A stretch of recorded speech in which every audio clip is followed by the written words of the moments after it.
The scene is a prison yard in 1962. You can hear the sound of feet moving across the hard concrete floor. A man picks up a heavy metal pipe and swings it down onto the head of another prisoner. He does not do this just one time. He does it over and over again. The man who was attacked had done nothing wrong. He was innocent. The man with the pipe was Joseph Valachi.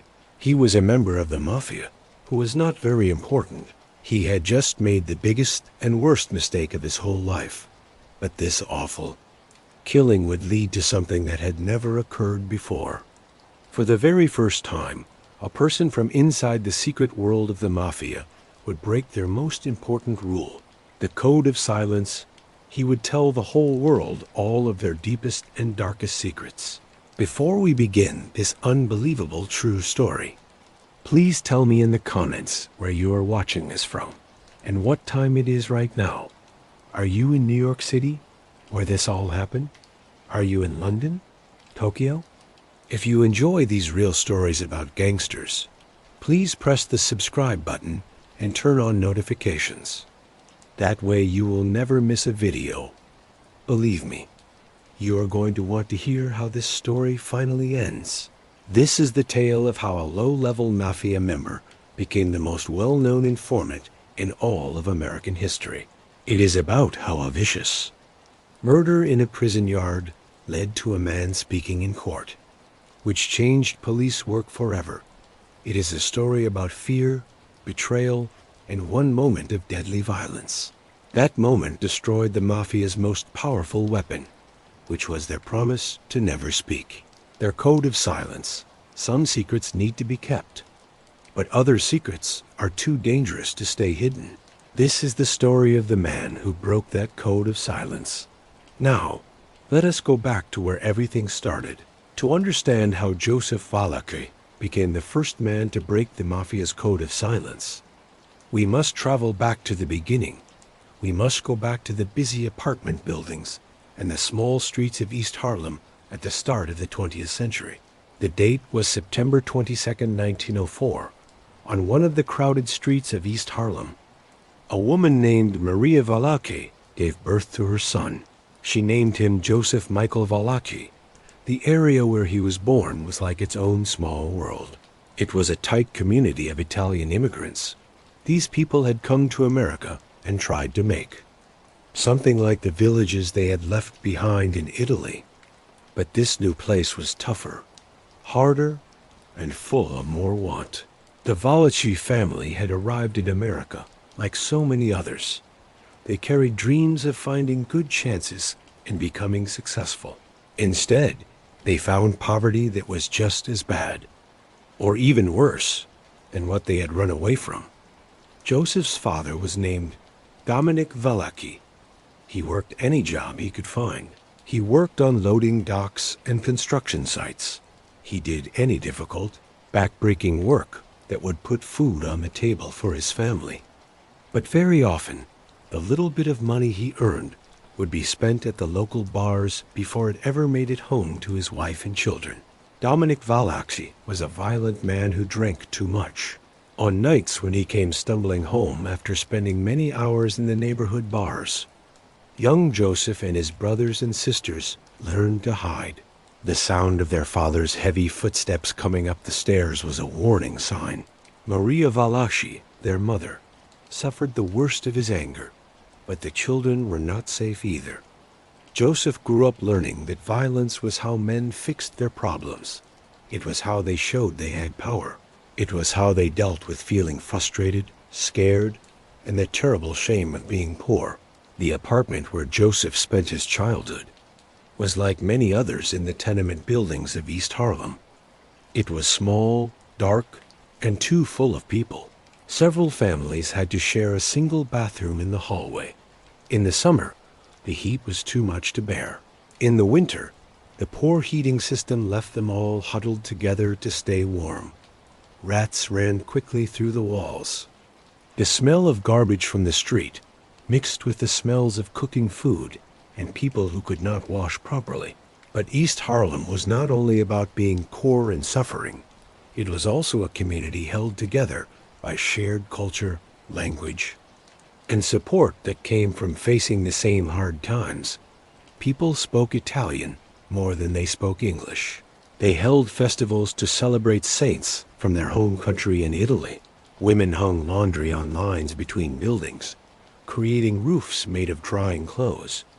Men gathered on the front steps to play cards and argue about politics in the homeland they had left behind, but could never forget. For the children of East Harlem, the streets were their playground, their classroom, and the place where they were tested. Joseph Valachi learned how to move through this world when he was very young. He learned which street corners belonged to which gangs. He learned where the police officers walked on their patrols.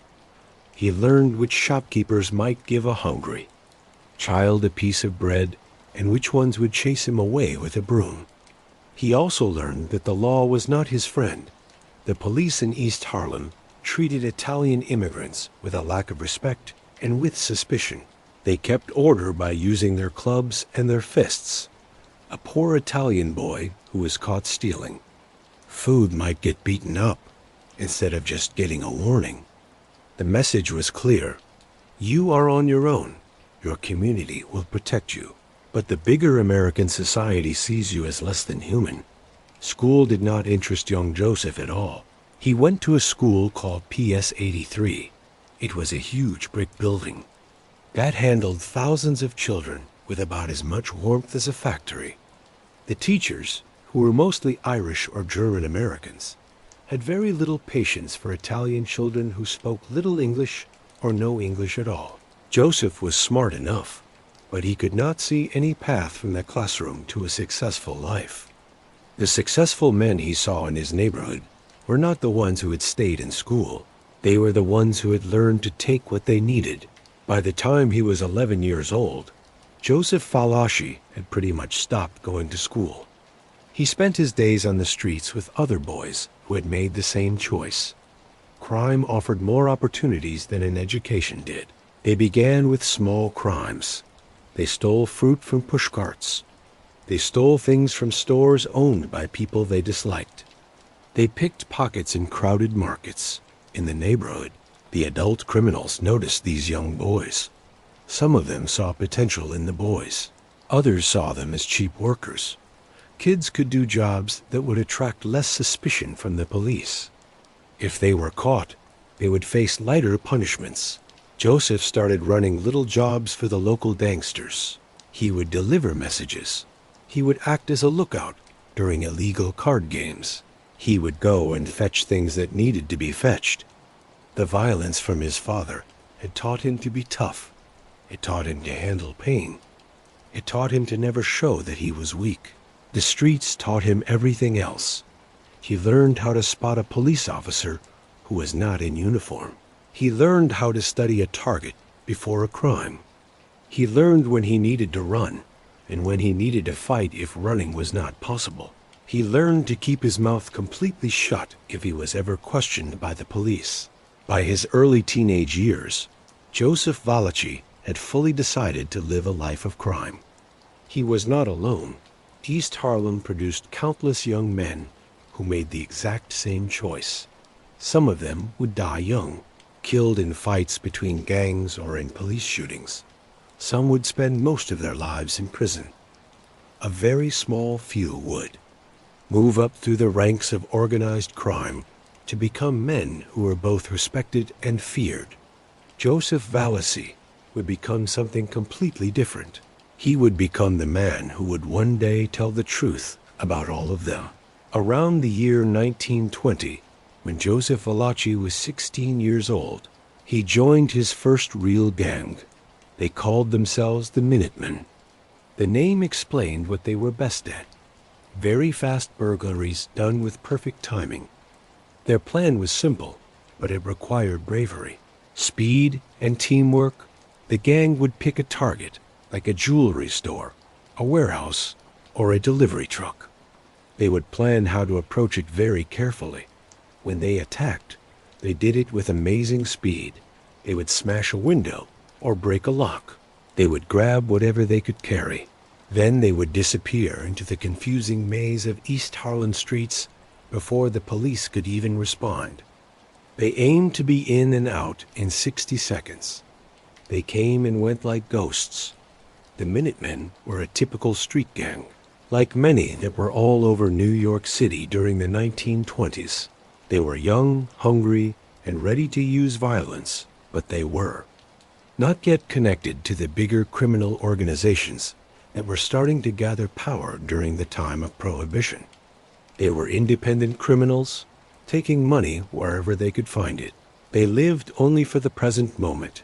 For Joseph Valachi, the Minutemen gave him something he had never had before, a feeling that he belonged somewhere. These young men became like his brothers in a way his real siblings never had been. They trusted each other with their freedom and with their lives. When they did a job, every man had to do his part perfectly, or they all risked being arrested. That pressure created bonds between them that were stronger than family bonds. The early 1920s were a very important time for organized crime in America. The 18th Amendment, passed in 1919, made it illegal to make, sell, or transport alcoholic drinks. This was called Prohibition. It was supposed to make public morals and health better. Instead, it created the biggest chance for crime in American history. People did not stop wanting alcohol. The business just went underground. The men who could supply that alcohol became incredibly wealthy. Young Joseph Valachi and his friends in the Minutemen watched as older, smarter criminals organized businesses for bootlegging illegal alcohol, secret bars called speakeasies, and operations for bringing rum into the country. The real money was not in smash-and-grab burglaries. The real money was in the illegal alcohol trade. But to get into that world, you needed to know the right people. The Italian organized crime groups that were forming in the early 1920s were still loosely organized. They worked more like groups of independent criminals than the strict crime families they would later become. But certain names were already becoming powerful. Giuseppe Joe the Boss, Masseria, Salvatore Maranzano, Gaetano Reina, and others who would shape the criminal world for many years. Valachi and the Minutemen kept doing their string of burglaries through the early 1920s. They were arrested from time to time. It was just a danger of the job. But the punishments for young lawbreakers were fairly light, and the courts had too many cases to handle. They might spend a night in jail, a few months in a reform school, and then they were back on the streets. The violence in their lives slowly became worse. What began as simple theft turned into armed robbery. Guns became something they always carried. If someone resisted them, they used violence without a second thought. Valachi later admitted that he committed his first murder during this time. Though he never gave the details, it was a member of a rival gang. They were fighting over territory, or a woman, or respect. The reasons did not really matter.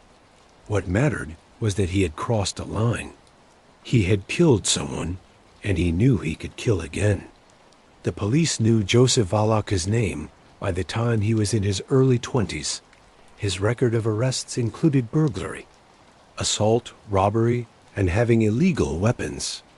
He spent time in different jails and detention centers, but each time he was behind bars, it only made him tougher and helped him meet more people in the criminal world. Jail was like a college for people who wanted to be criminals older. More experienced prisoners shared what they knew with younger men who were eager to learn. By the late 1920s, Valachi was ready to move past the Minutemen's small-time crimes. He had shown he could be violent and that he would stay loyal under pressure. These were two qualities that the men taking control of New York's criminal world valued very highly. The time of the independent street gang was ending. The time of the organized crime family was beginning. And Joseph Valachi was about to become part of something much bigger and much more dangerous than anything he had ever known before. The exact details of how Joseph Valachi entered the Mafia are still a little unclear. Just as they are for most members, these were not events written down in official records or talked about openly. But based on Valachi's later testimony and what is known about how the Mafia recruited people during that time, we can put together the general story by the late 1920s. The Italian organized crime scene in New York was controlled by several powerful groups. The most important ones were led by Giuseppe Joe the Boss, Masiria, and Salvatore Maranzano. Both men commanded loyal groups of criminals involved in bootlegging, gambling, extortion, and other illegal businesses. Both men wanted to become the single top boss, the boss of all bosses. The growing conflict between these two powerful men would soon explode into what was called the Castellammarese War. Named after Maranzano's hometown in Sicily, this very bloody conflict would take dozens of lives and change the structure of the American Mafia. But in the late 1920s, the war was still building up. Joseph Valachi came to the attention of Salvatore Maranzano's organization because of his reputation, his connections, and a good opportunity. By this time, Valachi was known as a capable criminal. He was someone who could be trusted to follow orders, someone who would not panic under pressure, and someone who understood how important it was to stay silent if he was arrested. In the criminal world, these qualities were worth more than being smart or ambitious. Maranzano's organization was actively looking for soldiers for the coming conflict. The older man believed that Italian criminals in America needed to organize themselves like the Sicilian Mafia. They needed a strict structure, held together by blood oaths and enforced by the code of silence. Only an organization like that could survive and do well against rival gangs, determined prosecutors, and betrayal from within. In 1930, at 26 years old, Joseph Valachi was formally made a member of Salvatore Maranzano's crime family. The ceremony where he was initiated was the most important moment of his life up to that point. It was a ritual that tied him forever to this thing of ours, the ceremony. As Valachi would later describe in his testimony, followed old Sicilian traditions. He was taken to a secret place, probably an apartment or a social club in the Bronx or East Harlem, where several made members had gathered. The windows were covered. Guards stood outside to make sure they were not interrupted. Salvatore Maranzano himself led the ceremony. He was a powerful and impressive man, more educated and cultured than many of the criminals of that time. He had studied to be a priest when he was young and never lost his love of history, especially the history of ancient Rome. His idea for the American Mafia was heavily based on Roman military organization. The ritual began with Maranzano explaining the nature of this thing of ours. He explained its rules and its absolute demand for loyalty. Valachi was told that he was entering a brotherhood that was more important than anything else. It was more important than his own family. It was more sacred than any promise to the church or to the government. Once he was made a member, he could never leave except by dying. Next came the blood oath. Valachi's trigger finger was pricked with a pin to draw blood. A piece of paper was crumpled into a ball and set on fire in his cupped hands. As the paper burned, scorching the skin on his hands, he said the oath, "Asterisk as burns this saint, so will burn my soul. I enter alive into this organization, and I will have to get out of it dead." Asterisk, the burning paper, was a symbol of a saint killed by fire. But its deeper meaning was clear. Betrayal would be punished by death, and that death would be as painful as fire burning flesh. The blood meant he was willing to shed blood to protect the organization. The burning in his hands was a sign of the pain he would suffer before he would ever betray his brothers. When the ceremony was over, Valachi was a made man. He was now part of a secret society that lived by its own laws. He could never hit another made member without permission from his bosses. He could never have a romantic relationship with another member's wife or family. He could never work with the police. He could never tell anyone on the outside that the organization existed. Breaking these rules meant death, not just murder, but often torture meant to make an example of traitors. Bodies would be left in the street or in car trunks. Their faces would be destroyed. These displays were warnings to anyone who might think about breaking their oath. For Joseph Valachi, becoming part of the Mafia was the highest point of his journey from a kid on the streets of East Harlem to a soldier in a criminal army. He had made it. He was now a member of an organization he believed would protect him, make him rich, and give his life meaning. He could never have guessed that 30 years later, he would be the first man to break that sacred oath in public, telling the world all the organization's secrets. Joseph Valachi's initiation into Salvatore Maranzano's crime family happened at a very important moment in American Mafia history. Just months after he became a member, the building tensions between Maranzano and Joe Masseria exploded into open war. The Castellammarese War, which lasted from 1930 to 1931, was more than just a fight for power between two ambitious criminals. It was a basic conflict over how the American Mafia would organize itself. Joe Masseria stood for the old way. He was a traditional Sicilian Mafia boss who preferred to work only with other Sicilians. He kept old world customs. He thought about crime in a narrow way. Salvatore Maranzano, even though he was also Sicilian, stood for a more American way. He was willing to work with criminals from all Italian backgrounds. He wanted to use American business methods. He wanted to think bigger for soldiers like Joseph Valachi. These philosophical differences mattered less than staying alive. When your boss is at war, you go to war. The other choice was to be seen as disloyal. And that meant death.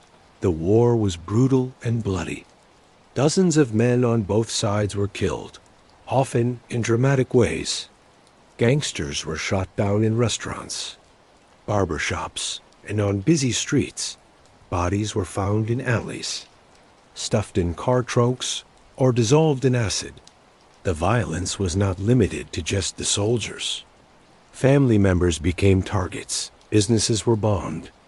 Anyone connected to the other side lived in constant fear. Valachi's job in the war was as a fairly low-level soldier.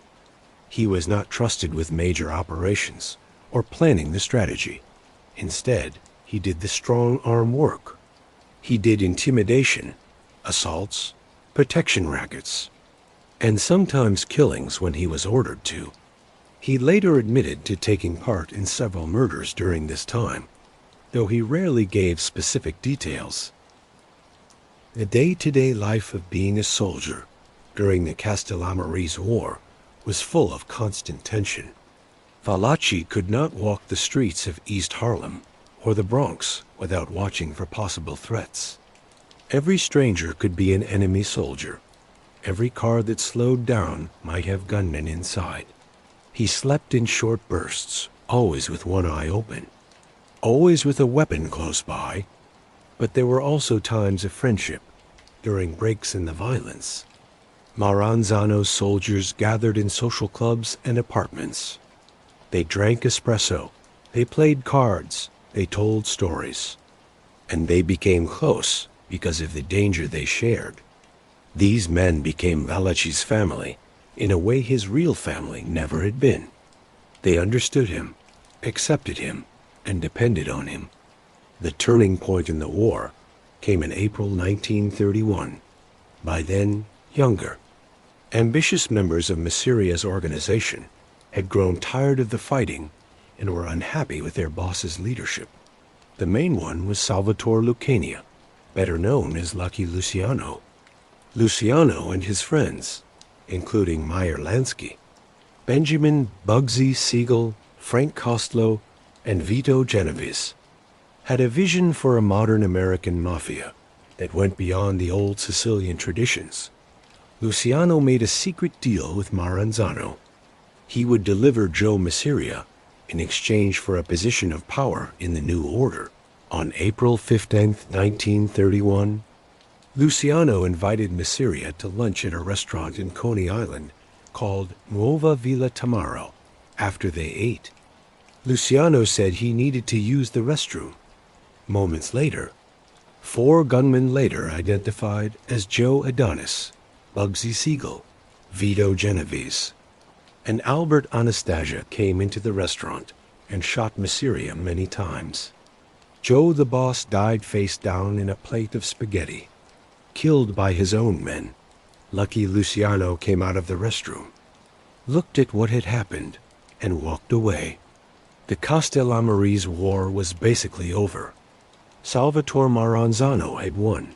He quickly worked to secure his power, calling a meeting of all the major Italian gangsters in New York.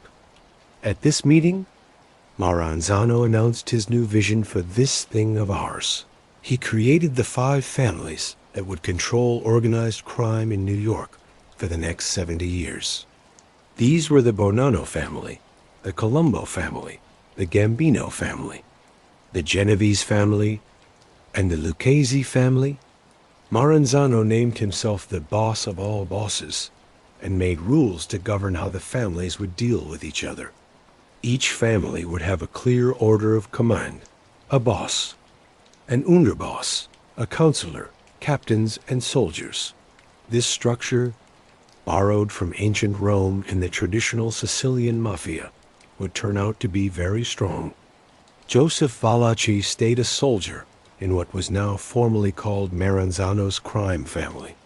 He had shown his loyalty during the war and could expect a steady income from the various illegal businesses the family controlled. His future looked secure. It lasted for only 5 months. Salvatore Maranzano's time as the boss of all bosses was very short.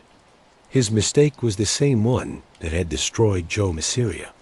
He did not understand how ambitious the younger generation was, and he failed to see that the title, boss of all bosses, could not last in a system where power was always being fought over. Lucky Luciano and his friends had never planned for Maranzano to stay in total control. The alliance that killed Masiria was always temporary, and as Maranzano began to gather more power, he made enemies without needing to. He made other families pay him money. He demanded respect and tribute that his actual power could not support. And most dangerously, he began to see certain ambitious younger gangsters, especially Luciano, Frank Costello, and Vito Genovese, as threats in September 1931. Maranzano decided to get rid of these threats. He made a list of about 40 men who needed to die, with Lucky Luciano at the top. His plan was to call Luciano to his office at 230 Park Avenue, where hitmen would be waiting to kill him. Other assassinations would follow quickly, but Luciano found out about the plot, either from informants or just from his own instincts. His response was immediate and final. On September 10th, 1931, 4 men dressed as police officers arrived at Maranzano's office. They said they were doing a raid and told everyone there to line up against the wall. Once Maranzano's bodyguards were disarmed and controlled, the fake officers showed they were actually assassins. They stabbed Maranzano many times and shot him several times, making sure he was dead before running from the building. The killing was done by Jewish gangsters, probably Meyer Lansky's men. Luciano knew that if Italian gang members killed a boss, it would start a huge blood feud. Using Jewish hitmen created distance and avoided the automatic revenge that would follow if the rule against killing bosses was broken by Italians. For Joseph Valachi and the other soldiers in Maranzano's organization, the murder of their boss created instant uncertainty. who were they supposed to report to now? Would there be revenge? Would the winners get rid of Maranzano's loyal men? The answer came quickly. Lucky Luciano, now the most powerful gangster in New York, announced a new structure for organized crime. There would no longer be a boss of all bosses. Instead, a commission made up of the bosses of the 5 families would settle arguments and make decisions that affected all families.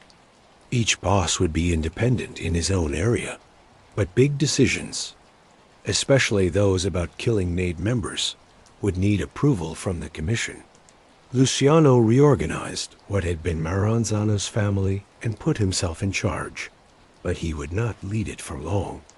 Trouble with the law would force him to give up day-to-day control within a few years, and the family would eventually be taken over by Vito Genovese. Taking his name, Valachi found himself moved to this reorganized family. He was now a soldier working under Lucky Luciano and later under Vito Genovese. His job did not change much. He was still a strong-arm man, still a low-level criminal doing street crimes. But the organization around him had become more sophisticated, more businesslike, and much more profitable. The short, bloody time from 1930 to 1931, the Castellammarese War, and what happened after had completely changed American organized crime. The old leaders were dead or pushed aside. A younger, more practical generation had taken control, and Joseph Valachi, having lived through the chaos, settled into the role he would keep for the next 30 years. He was a loyal soldier doing the dirty work that kept the organization running. From 1931 until his arrest on drug charges in 1959, Joseph Valachi lived the life of a mafia soldier. It was not the exciting life you see in movies and TV shows. Valachi never got rich. He never had real power. He was, by his own later admission, a working-class criminal. He was like a sergeant in an army. He took orders and carried them out. His main work was in the numbers racket and gambling operations. The numbers game was a kind of illegal lottery that was very popular in poor city neighborhoods.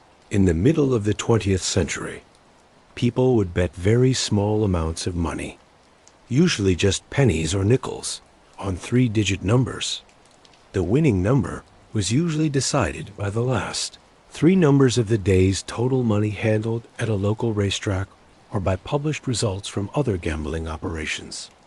The profits from the numbers game were huge, because almost all of the people who bet lost their money. The Mafia controlled big numbers operations all over New York, collecting hundreds of thousands of bets every day. This needed a large network of runners who collected bets and payments, enforcers who made sure people paid and scared away competition, and managers who kept everything working smoothly. Valachi worked at different levels of this operation through the 1930s, 1940s, and 1950s. Sometimes he was a runner, collecting bets in certain neighborhoods. Other times he was an enforcer, visiting people who tried to run their own numbers games without permission or who did not pay when they lost. The work was boring and dangerous. Police raids were common, though bribes to corrupt cops often gave them warning. Robberies by other criminals trying to steal the day's collections were another danger of the job. The violence in this life was normal. Valachi later said he took part in at least 33 murders over his decades in the Mafia. Though he never gave all the details, most of these killings were about business, getting rid of competitors, punishing informants, solving fights over territory or money. Some were planned hits where Valachi was the shooter or one of several shooters. Others were sudden violence when situations got out of hand. Valachi married Mildred Reyna in 1932. She was the daughter of Gaetano Reyna, who had been a powerful mafia boss until he was murdered in 1930. one of the first acts of the Castellammarese War. The marriage connected Valachi to an important mafia family, but it did not help him move up in the organization. His marriage was troubled from the start. The life of a mobster's wife meant many lonely nights, constant worry, and knowing that any day could bring news of her husband's arrest or death. Mildred had a son with him, but the home life Valachi sometimes said he wanted was always less important than his criminal activities. He spent his nights in social clubs. His days were spent collecting debts and running errands for his bosses. And his loyalty was always to the organization first. The leadership above Valachi changed several times during these years. When Lucky Luciano was sent to prison in 1936 on charges related to prostitution, politically motivated prosecution by an ambitious prosecutor named Thomas Dewey, the family's leadership passed through several hands. Frank Costello was the acting boss for many years.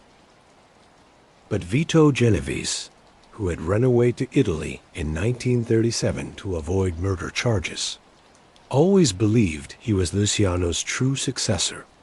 When Genovese came back to the United States in 1945, after working with the Italian-American occupation government during World War II, he started positioning himself to take control. By 1957, after arranging the murder of Frank Costello's friend Albert Anastasia and forcing Costello to retire, Genovese officially became the boss of the family that would carry his name for Joseph Valachi. These power struggles at the top of the organization did not mean much in his daily life. Bosses changed, but soldiers stayed soldiers. He paid money to whoever was in charge. He took orders from his captain. He made enough money to live, but never enough to get away from the grind of street-level crime. The 1940s and 1950s were both the golden age and the beginning of the end for the American Mafia. The organizations were making huge profits, controlling gambling, loan sharking, labor racketeering, and various legal businesses they took over through threats or by using front men. Made members enjoyed a certain status in Italian neighborhoods. They were men who were respected, feared, and shown special courtesy. But the police were starting to change how they fought crime. The Federal Bureau of Investigation, under J. Edgar Hoover, had long said that a national organized crime network did not exist. Hoover preferred to focus on bank robbers and communists' enemies he could understand and get publicity from fighting. But the Appalachian meeting in 1957 changed everything. In November 1957, police accidentally found a gathering of more than 60 mafia bosses and high-ranking members at the country home of Joseph Barbara in Appalachian, New York. When law enforcement raided the meeting, gangsters ran into the surrounding woods. Dozens were arrested, and the event got a lot of publicity. The Appalachian meeting proved without any doubt that a national organized crime network existed. This forced Hoover and the FBI to admit what local police had known for decades. The increased attention brought more advanced police techniques, wiretaps, surveillance, cooperation between federal and local authorities, and pressure on politicians to stop allowing organized crime to exist. The walls were closing in, though most mobsters did not realize it yet. Joseph Valachi certainly did not see what was coming. In the late 1950s, he was in his mid-50s, a career criminal who had survived decades in a dangerous job. He had a certain status as a made member, even though he had never risen above being a soldier. His life had settled into predictable patterns. Collect money, deliver messages, go to meetings at the social club, sometimes commit violence when he was ordered to. Then, in 1959, everything changed. Joseph Valachi's downfall started with drugs. Even though the Mafia had a supposed rule against dealing drugs, a rule that was ignored. More than it was followed, many members were involved in the drug trade because the profits were enormous and people kept wanting drugs. Valachi had been involved in heroin trafficking for years. The drug trade in the 1950s was growing fast. The prosperity after the war created a market for all kinds of vices. And heroin addiction was spreading through American cities at a worrying rate.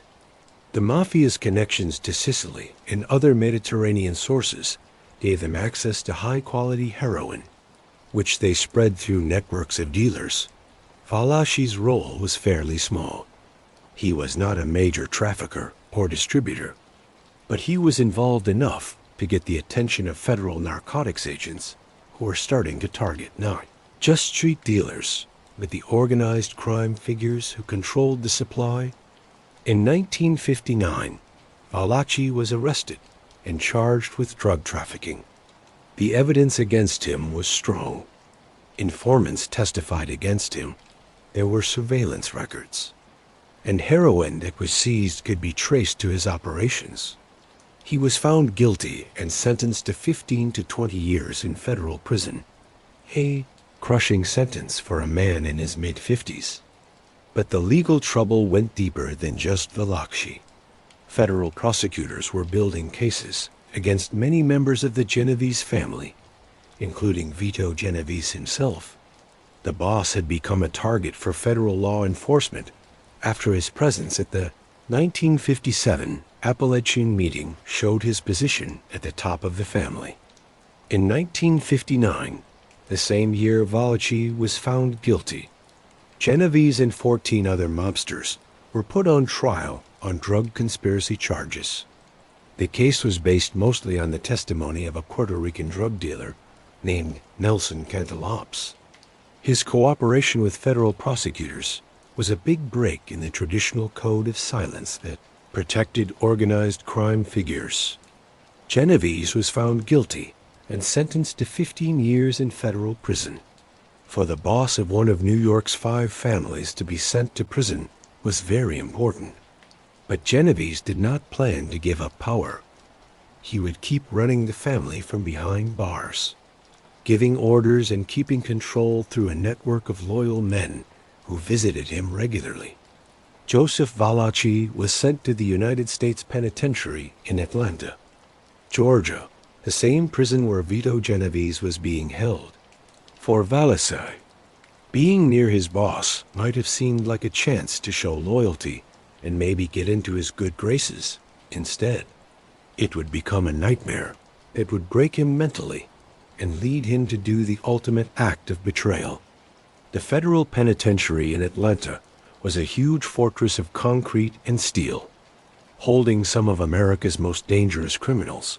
Built in 1902, its Gothic-style architecture made it look like a medieval castle. This was fitting, since the inmates lived by codes of honor, loyalty, and violence that would have been familiar to warriors from any time in history. When Joseph Valachi arrived at Atlanta in 1959, he was processed like any other prisoner. He was stripped, searched, photographed, fingerprinted, and given a number. His personal identity was replaced by that number.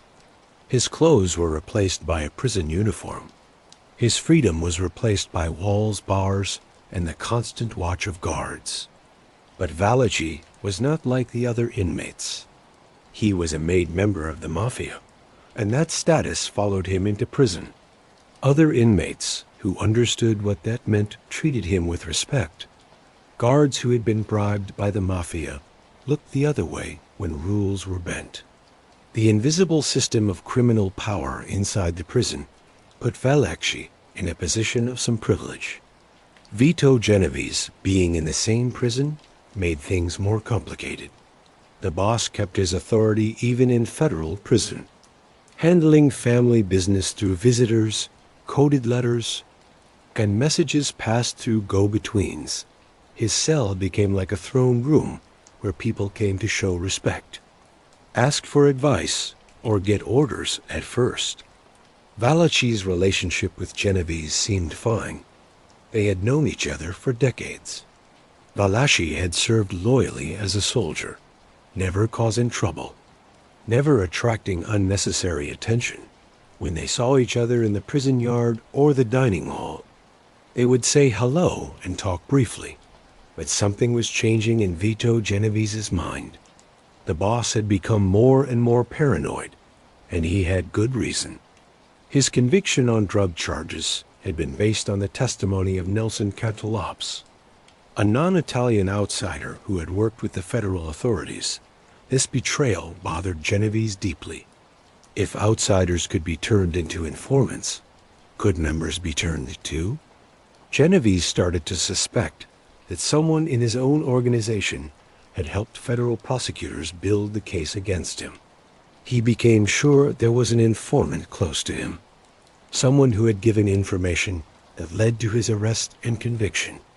His suspicious nature, already strong, became overwhelming. He saw betrayal everywhere, whether it was real or just in his imagination.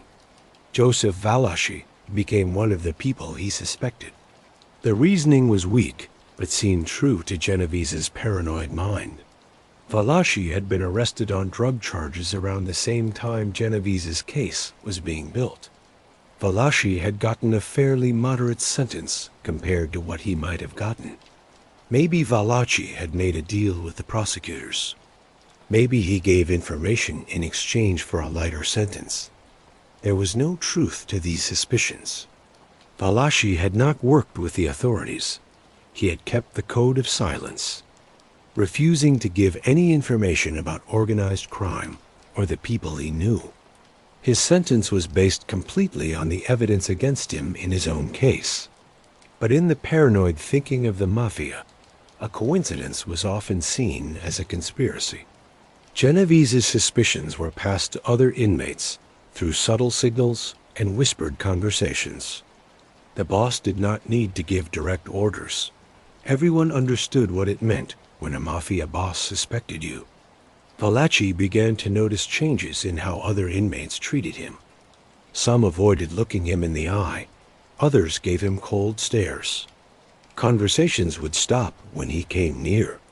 The mental pressure built over months. Valachi, who was already prone to paranoia after decades in organized crime, began to crack under the strain. He could not sleep. He could not eat. Every moment in the prison yard felt like a possible ambush. Every friendly gesture seemed like a setup for murder. Then came what Valachi believed was the kiss of death. The kiss of death is one of the Mafia's most powerful psychological weapons. It is a gesture that shows a made member has been marked to be killed. Usually, a boss or high-ranking member would hug and kiss a condemned man on the lips or cheek. It was a final fake show of affection before approving his murder. The kiss served many purposes. It confirmed the death sentence to those who saw it. It made fun of the condemned man with a false display of affection, and it showed the boss's complete power over life and death. Whether Vito Genovese actually gave Joseph Valachi the kiss of death is argued about. In Valachi's later testimony and interviews, he described an incident in the prison yard where Genovese came up to him, hugged him, and kissed him on the cheek. Genovese supposedly smiled and said something unclear that Valachi took as a death sentence. Other accounts say that no such thing happened, that Valachi's paranoia had reached a point where he misunderstood a normal greeting or even made the memory up. Some historians think Genovese might have deliberately fed Valachi's paranoia through go-betweens without ever directly threatening him, knowing that fear could be as useful as real violence. What matters is that Joseph Valachi believed he had received the kiss of death. In his mind, Vito Genovese had sentenced him to die, and it was only a question of when an assassin would strike. This belief took over his mind completely. Valachi began to watch everything and everyone with obsessive intensity. Which inmates were acting strange? Who was asking questions about his routine? Who might be the chosen killer? His mind saw threats everywhere, turning normal interactions into possible setups for murder. He tried to protect himself. He stayed away from isolated areas of the prison. He positioned himself in the yard where he could see anyone coming toward him. He made weapons, like a sharpened toothbrush handle or a padlock in a sock, and hid them where he could reach them quickly. He hardly slept, dozing for short times and waking up at every sound. Prison officials noticed his worsening mental state, but did not understand why. They saw a prisoner becoming more nervous and paranoid, but they thought it was just the stress of a long sentence, not an internal mafia death sentence.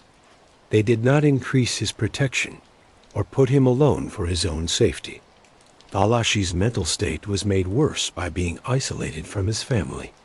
His wife visited sometimes, but these visits were awkward and difficult. He could not tell her about his fear of being murdered. She would not understand. And even talking about it would break the code of silence. His son was growing up without a father. The life he had known on the outside was becoming a distant memory, replaced completely by the prison's harsh world. By the middle of 1962, Valachi was a man on the edge of a mental breakdown. He had convinced himself that several inmates were possible assassins. He saw every gesture, every look, every conversation as containing hidden threats. His paranoia had become a self-fulfilling prophecy. The way he acted made others suspicious of him, which then made him even more sure that he was being watched and targeted. Federal authorities had started to notice Valachi for a completely different reason. FBI agents and federal prosecutors were more and more interested in building cases against organized crime figures.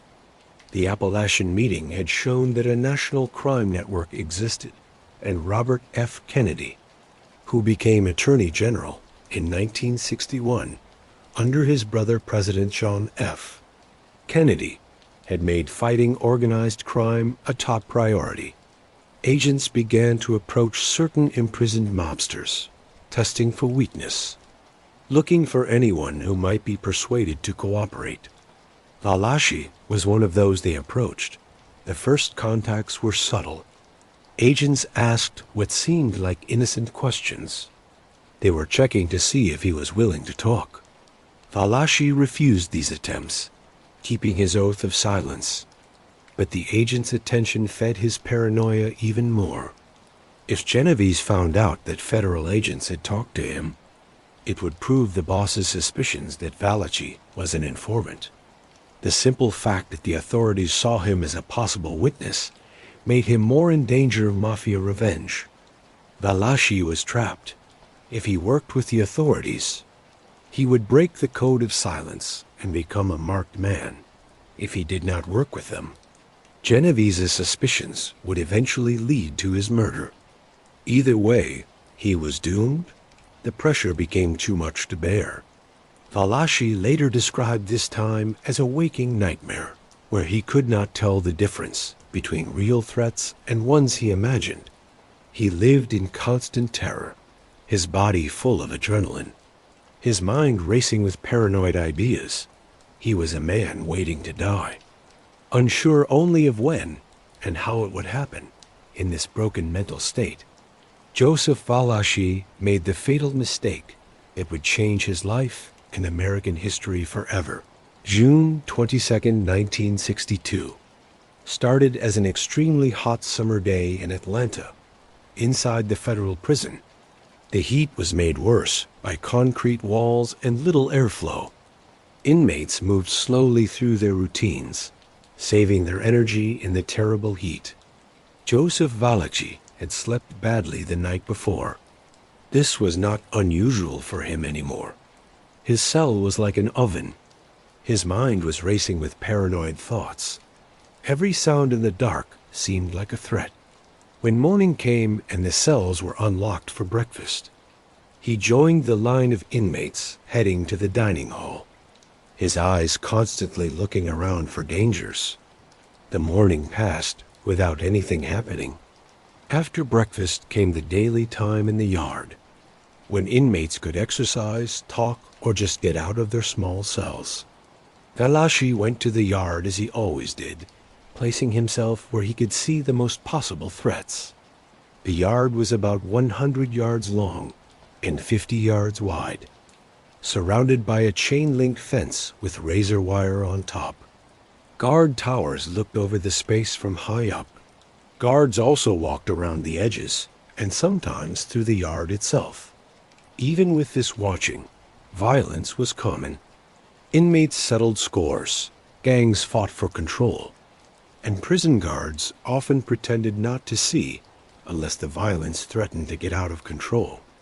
Valachi's eyes moved constantly across the yard, noting faces, watching positions, looking for anything unusual. His hands were in his pockets, his fingers wrapped around a homemade weapon he had hidden earlier. His heart was beating fast. Adrenaline was preparing his body to fight or run. Then he saw him, about 30 yards away, standing near a group of other inmates. Was a man Valachi's paranoid mind said was Joe Beck, a known mafia enforcer whom Valachi had convinced himself was the assassin sent to kill him. In reality, the man was Joe DiPalermo, an inmate serving time for drug trafficking who had no connection to any murder plot. But in Valachi's broken mental state, he could not tell the difference. Valachi later said that his thoughts in that moment were beyond his control. He did not carefully think about his choices or check the man's identity. He saw what he thought was an immediate threat to his life, and decades of violent training took over. His body moved before his mind could fully understand what was happening.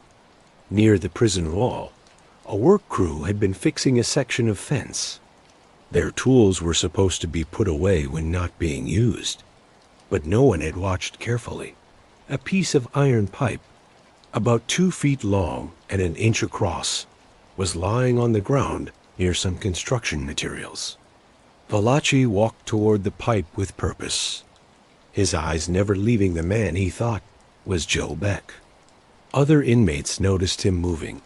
There was something hunting in his walk, something that said violence was coming.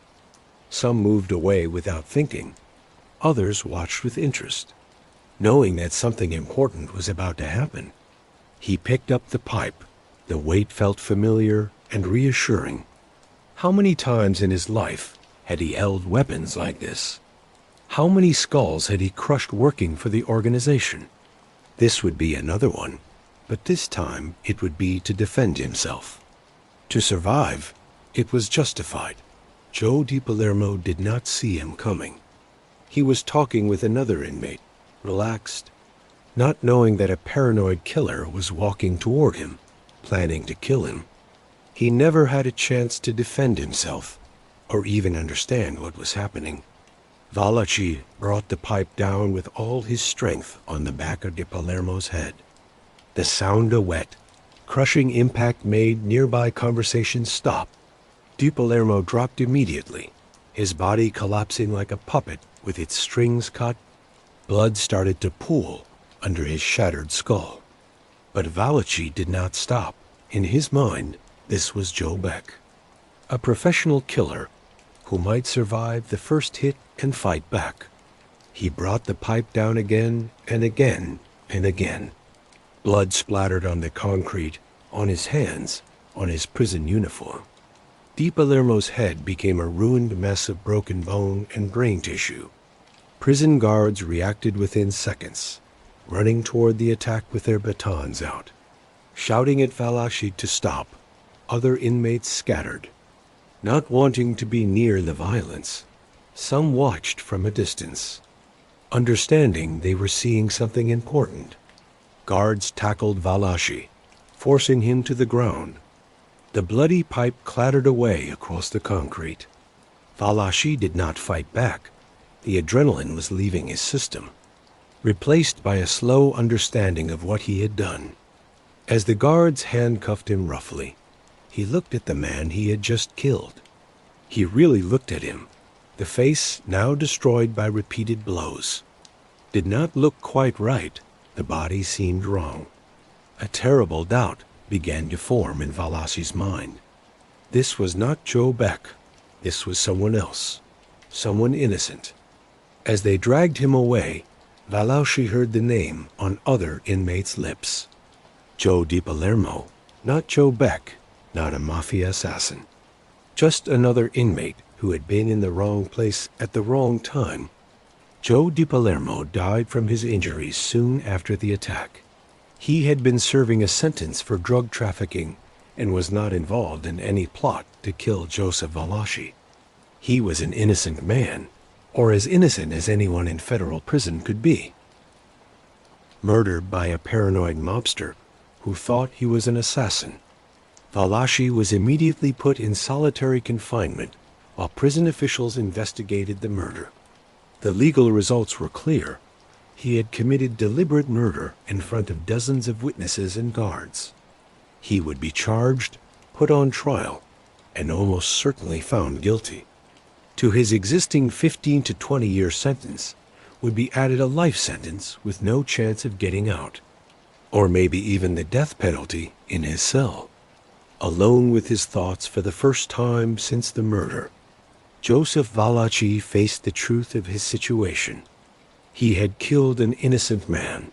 He would die in prison, either by legal execution or by mafia murder. Vito Genovese would see the murder as more proof that Valachi was unstable and disloyal.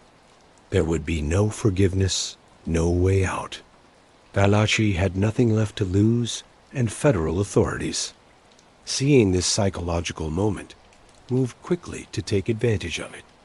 In the weeks after Joe DiPalermo's murder, Joseph Valachi lived in a state between two worlds. He was not fully part of the criminal world he had been in for decades, but not yet part of the civilian world that would soon know his name. He was kept in solitary confinement for his own protection as much as for punishment.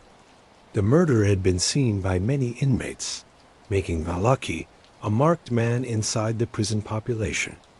Genovese family members and their friends would see the killing as proof Valachi was unstable, a danger that needed to be removed. The normal prison system that might have protected a made member had fallen apart for Valachi. FBI agents saw a chance. James Flynn and Thomas Palmer, experienced FBI agents who specialized in organized crime investigations, started visiting Valachi in his cell. Their first approaches were careful, checking his state of mind, seeing if he might be willing to break the code of silence. What they found was a man who was mentally destroyed, swinging between hopelessness and anger. Valachi was furious at Vito Genovese for what he believed was an unfair death sentence based on false suspicions. He was terrified of being murdered. He was drowning in guilt over killing an innocent man, and maybe most important, he felt completely abandoned by the organization he had given his whole adult life to. The FBI agents did not push hard at first. They just talked with him, building trust, showing they saw him as a human being, not just another criminal. They brought him cigarettes, magazines, small comforts that made solitary confinement a little easier to bear. They listened to his complaints and agreed with his fears. Slowly and carefully, they planted an idea. Work with the federal authorities. Testify about the organization's structure and operations. In exchange, he would get protection, a chance to get back at Genovese, and maybe even a kind of redemption for Joseph Valachi. The choice to cooperate was not made in one single moment.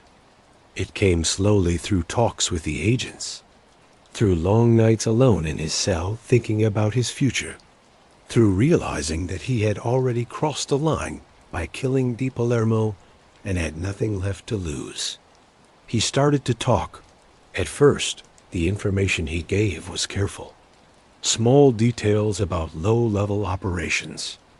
General descriptions of the organization's structure, nothing that would be a complete betrayal. But as the agents showed they were seriously interested and could protect him, Valachi gave more important information. He described the 5 families that controlled organized crime in New York. He named bosses, underbosses, captains, and soldiers. He explained the chain of command, the rituals, the rules. He told about the existence of the commission that settled arguments between families. He gave details about various criminal businesses, gambling operations, loan sharking rackets, control of labor unions, murder-for-hire arrangements. The FBI agents realized they had a historic source. Never before had a made member of the Mafia worked so much with federal authorities. Valachi's testimony could give law enforcement the map they needed to take apart organized crime in America. But to get the most value from Valachi, he needed to testify in public. The information he gave in private meetings was useful for building cases. But public testimony before Congress would serve a bigger purpose. It would educate the American people about the size and structure of organized crime. It would create political support for laws against the Mafia. And it would destroy the feeling that the organization could not be touched. Attorney General Robert F. Kennedy was especially interested in using Valachi's testimony for the biggest effect. Kennedy had made organized crime his main issue, and a public hearing with an insider's testimony would prove his aggressive approach was right and create support for new laws targeting the Mafia. Valachi agreed to testify publicly, but he asked for certain protections. He wanted his family protected from revenge.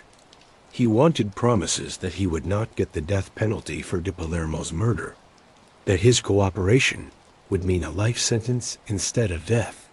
He wanted to be kept away from the general prison population where Mafia members could get to him. Federal authorities agreed to these terms.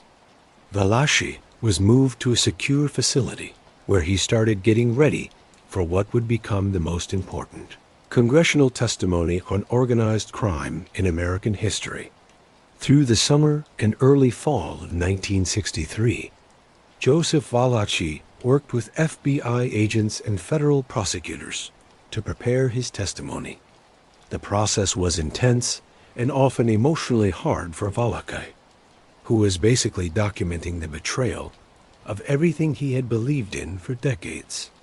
The FBI wanted complete information organized in a way that would make sense to congressional audiences who knew little about organized crime.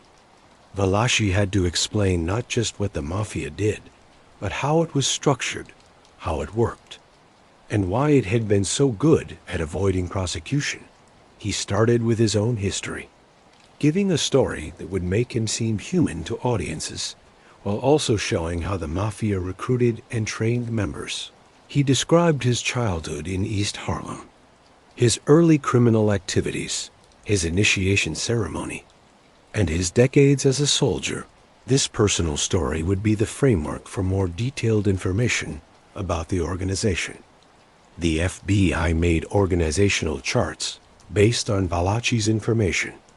These charts showed the strict structure of each of the 5 New York families, with photos and names of bosses, underbosses, captains, and important soldiers. Showing this visually would make the abstract idea of this thing of ours real and understandable to the public. Valachi gave detailed descriptions of specific crimes, murders he had taken part in or seen, gambling operations he had run, extortion schemes, loan sharking arrangements. Some of these descriptions would be cleaned up for public testimony, but others would be given in graphic detail to show the Mafia's cruelty. He explained Mafia rituals and customs, the initiation ceremony with its blood oath and burning paper, the rules against working with law enforcement, the rule against hitting another made member without permission, the respect given to bosses and high-ranking members. These details fascinated the agents and prosecutors because they showed the Mafia as a secret society with its own code of conduct that was more important than American law. Maybe most important, Valachi explained the commission, the group of family bosses that made decisions affecting all of organized crime. This reveal was very important because it showed that the Mafia was not just local gangs working independently, but a national criminal conspiracy with coordinated leadership. Valachi also gave information about the Mafia's control of legal businesses and labor unions. He explained how mobsters used violence and fear to take control of unions, then used that control to take money from employers and employees. He described how businesses could be forced to accept Mafia partners or face destruction through strikes, property damage, or violence. The amount of information was like nothing before.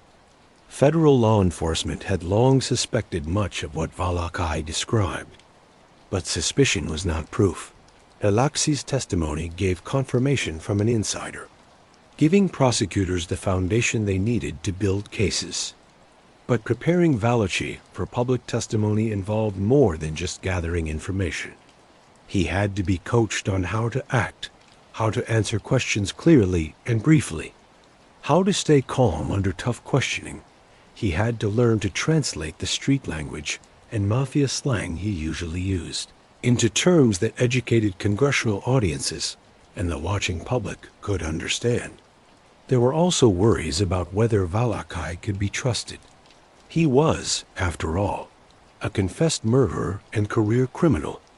Defense lawyers and Mafia supporters would attack his character and reasons.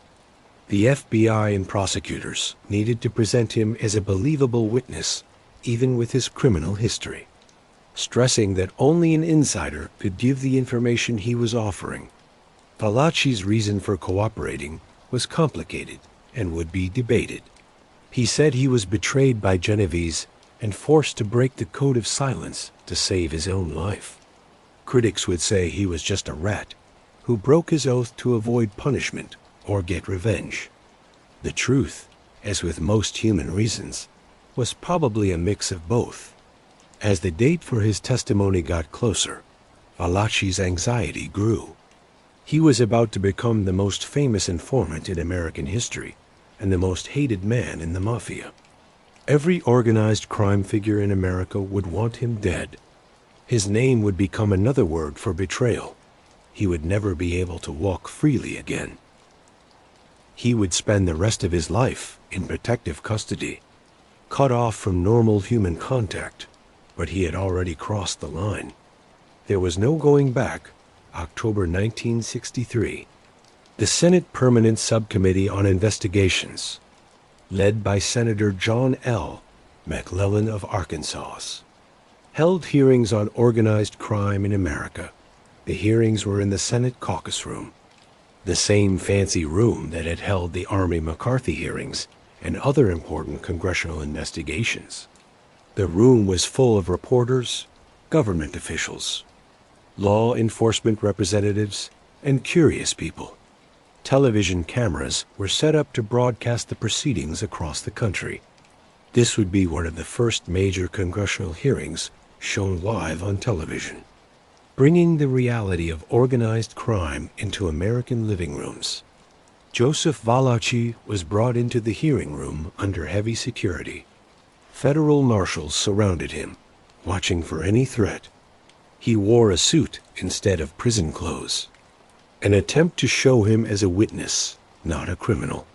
But his face showed the strain of the last few months, the paranoia, the guilt, the knowledge of what he was about to do. Senator McClellan started the hearing and gave an opening statement explaining why the proceedings were important. For the first time in American history, he said, a member of this thing of ours would testify publicly about the organization's structure, operations, and crimes. This testimony would give the American people a look inside the criminal conspiracy that had worked in the shadows for decades. Valachi was sworn in. He raised his right hand and promised to tell the truth, the whole truth, and nothing but the truth. The irony was not lost on anyone there. This was a man whose whole adult life had been about lying, about keeping the code of silence, about protecting the organization through secrecy. Now he would break that oath in the most public way possible. The questioning began with basic personal information. Valachi described being born in East Harlem, his difficult childhood, how he started a life of crime. He spoke with a strong New York accent, sometimes struggling to find the right words. But his honesty was clear. This was not a smooth performance. It was a man getting rid of decades of secrets. When asked about his initiation into the Mafia, Valachi gave details that fascinated the audience. He described being taken to a secret place where several made members had gathered. He explained how Salvatore Maranzano had led the ceremony, explaining the rules and duties of membership.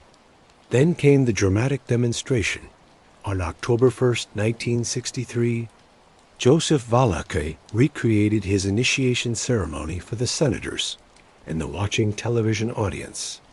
He took a piece of paper, crumpled it into a ball, and set it on fire in his cupped hands. As the paper burned and smoke rose from his palms, he said the oath he had taken 33 years before. Asterisk, as burns this saint, so will burn my soul. I enter alive into this organization, and I will have to get out of it dead. Asterisk, the room was silent as the paper burned to ash in Valachi's hands. The symbolism was powerful. He was symbolically destroying the oath he had taken, publicly admitting that he had chosen to break the code of silence. His soul might burn in whatever hell waited for traitors, but he would take the Mafia down with him. Senator McClellan asked Valachi what the organization called itself. Valachi answered with a term that would soon become a common phrase: "This thing of ours." The phrase entered the American language that day, replacing vague terms like the mob or the syndicate with the organization's real name for itself. Valachi explained the structure: the 5 families, the boss of each family, the underboss who was second in command, the counselor who advised and mediated, the captains who controlled crews of soldiers, and the soldiers themselves who did the organization's criminal activities. He named the current bosses of the 5 families: Tommy Lucchese, Vito Genovese, Joseph Colombo, Carlo Gambino, and Joe Bonanno. Seeing their names and photos shown publicly, their secret power structure exposed to the world, was a huge blow to the Mafia's mystery.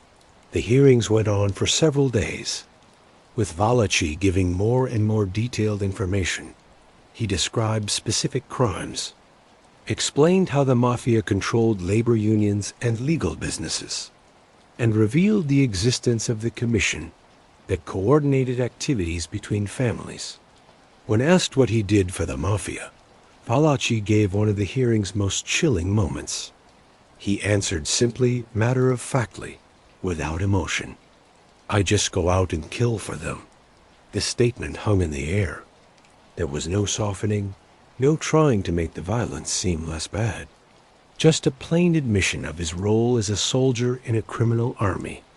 The television audience watching from home got a look at the casual cruelty that marked Mafia operations. Valachi described dozens of murders, giving names of victims, dates, places, and reasons for the killings. Some murders were ordered by bosses to get rid of rivals or punish disloyalty. Others were sudden violence from arguments over money or respect. All showed the Mafia's willingness to use murder as a normal business practice. He explained the Mafia's money-making operations in detail. The numbers racket alone, he testified, made millions of dollars every year across New York. Loan sharking operations charged extremely high interest rates, trapping victims in debt and forcing them to give up businesses or property. Labor racketeering let the Mafia control whole industries through corrupt unions. The organizational charts the FBI had made were shown prominently, showing the strict structure of each family. Photos of known members were next to their names and positions. For law enforcement watching the hearings, these charts gave a map for future investigations and prosecutions. Valachi's testimony was not without problems. Some senators questioned his reasons, suggesting he was testifying to avoid punishment or get revenge, not out of a sense of duty. He admitted these reasons honestly. Yes, he feared for his life. Yes, he was angry at Genovese. Yes, he had killed Joe Di Palermo. But the information he was giving was true no matter what his reasons were. Defense lawyers and mafia supporters would later attack Valachi's trustworthiness, saying he exaggerated the mafia's power and organization. That much of his testimony was second-hand information or guessing. Some experts and journalists questioned whether this thing of ours was as unified and structured as Valachi described, or whether he had created a more organized story than what was really true. But the core of Valachi's testimony, the existence of organized crime families with clear chains of command, the use of violence to control criminal businesses, the corruption of unions and businesses, the code of silence that protected members from prosecution, was confirmed by later investigations and prosecutions. He had given the foundation for decades of successful cases against organized crime. The Valachi hearings created a sensation. Newspapers all over America had front-page stories about the testimony. Television news programs gave a lot of coverage to the hearings. The American public, who mostly did not know how big an organized crime was shocked by Valachi's reveals. The romantic image of the mafia that some people had, the idea of honorable criminals with their own code of ethics, was destroyed by Valachi's testimony. He showed an organization built on murder, extortion, and exploitation. There was nothing honorable about beating a man to death with a pipe. Nothing romantic about terrorizing small business owners into paying protection money. Nothing admirable about corrupting unions to steal from workers. Law enforcement agencies praised the hearings. FBI Director J. Edgar Hoover, who had long denied a national organized crime network existed, had to admit that Valachi's testimony confirmed what local police had said for years. The hearings gave political cover for more federal involvement in fighting organized crime. Attorney General Robert F. Kennedy used the hearings to push for new laws. Within a few years, federal laws were passed that gave new tools for prosecuting organized crime. RICO laws, more power for wiretapping, witness protection programs, and increased penalties for organized crime activity. The mafia's reaction was predictable. Joseph Valachi was called a traitor who had broken the code and would be killed on sight. Contracts were put out on his life. Vito Genovese, from his prison cell, supposedly put a $100,000 bounty on Valachi, a huge amount that showed how angry the organization was at his betrayal. Made members were told never to say Valachi's name, except to curse it. His family was avoided in Italian-American communities that had ties to the mafia. His wife and son faced harassment and threats. The message was clear. This is what happens to rats. But Valachi was beyond the mafia's reach. He stayed in federal protective custody, kept in a special facility where he could be watched all the time. Federal marshals guarded him. His food was checked for poison. His visitors were screened.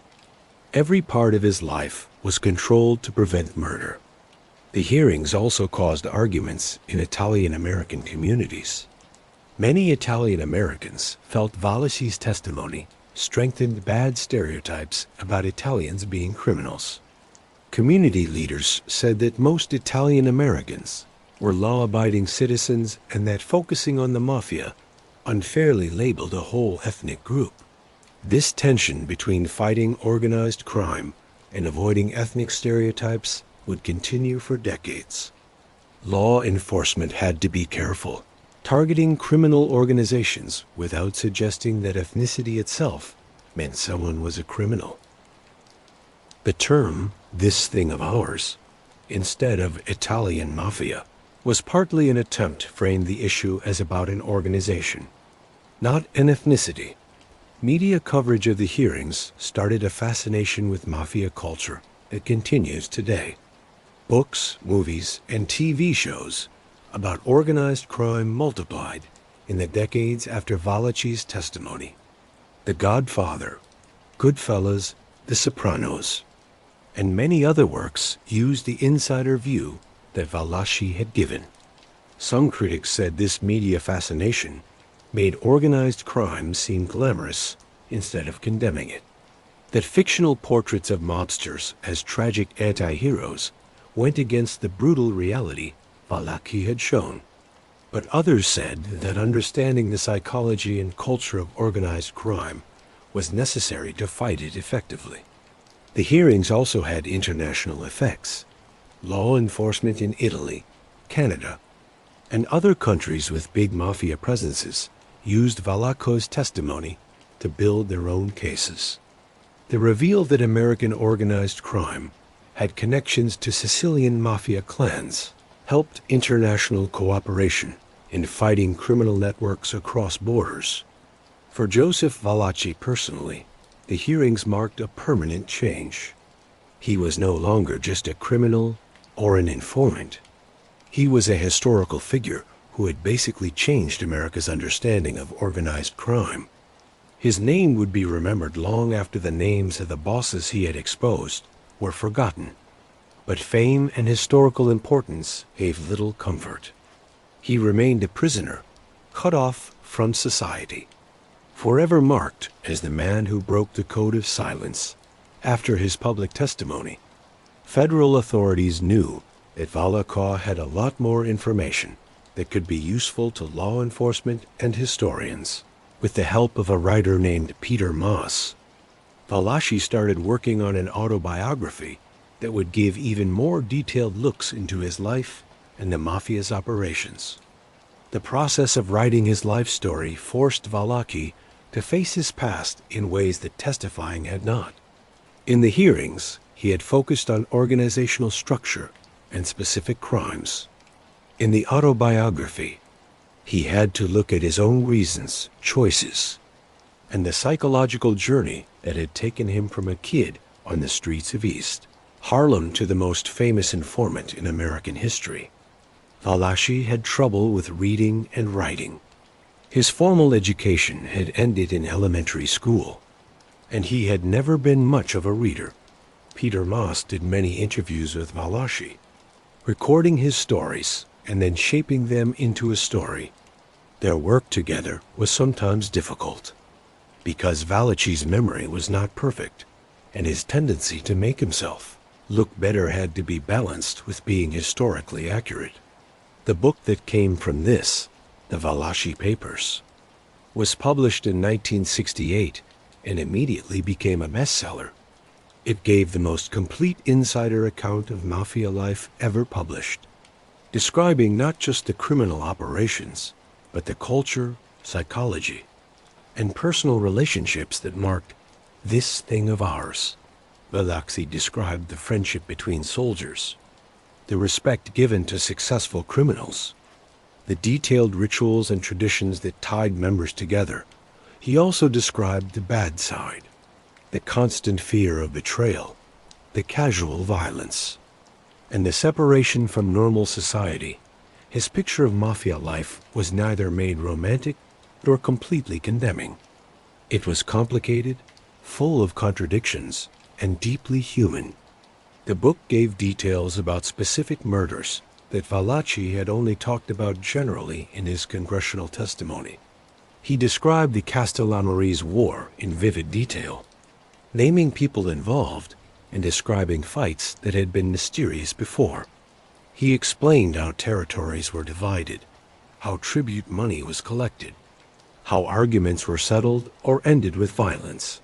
He gave a lot of attention to Vito Genovese, the boss whose paranoia had pushed Valachi to work with federal authorities.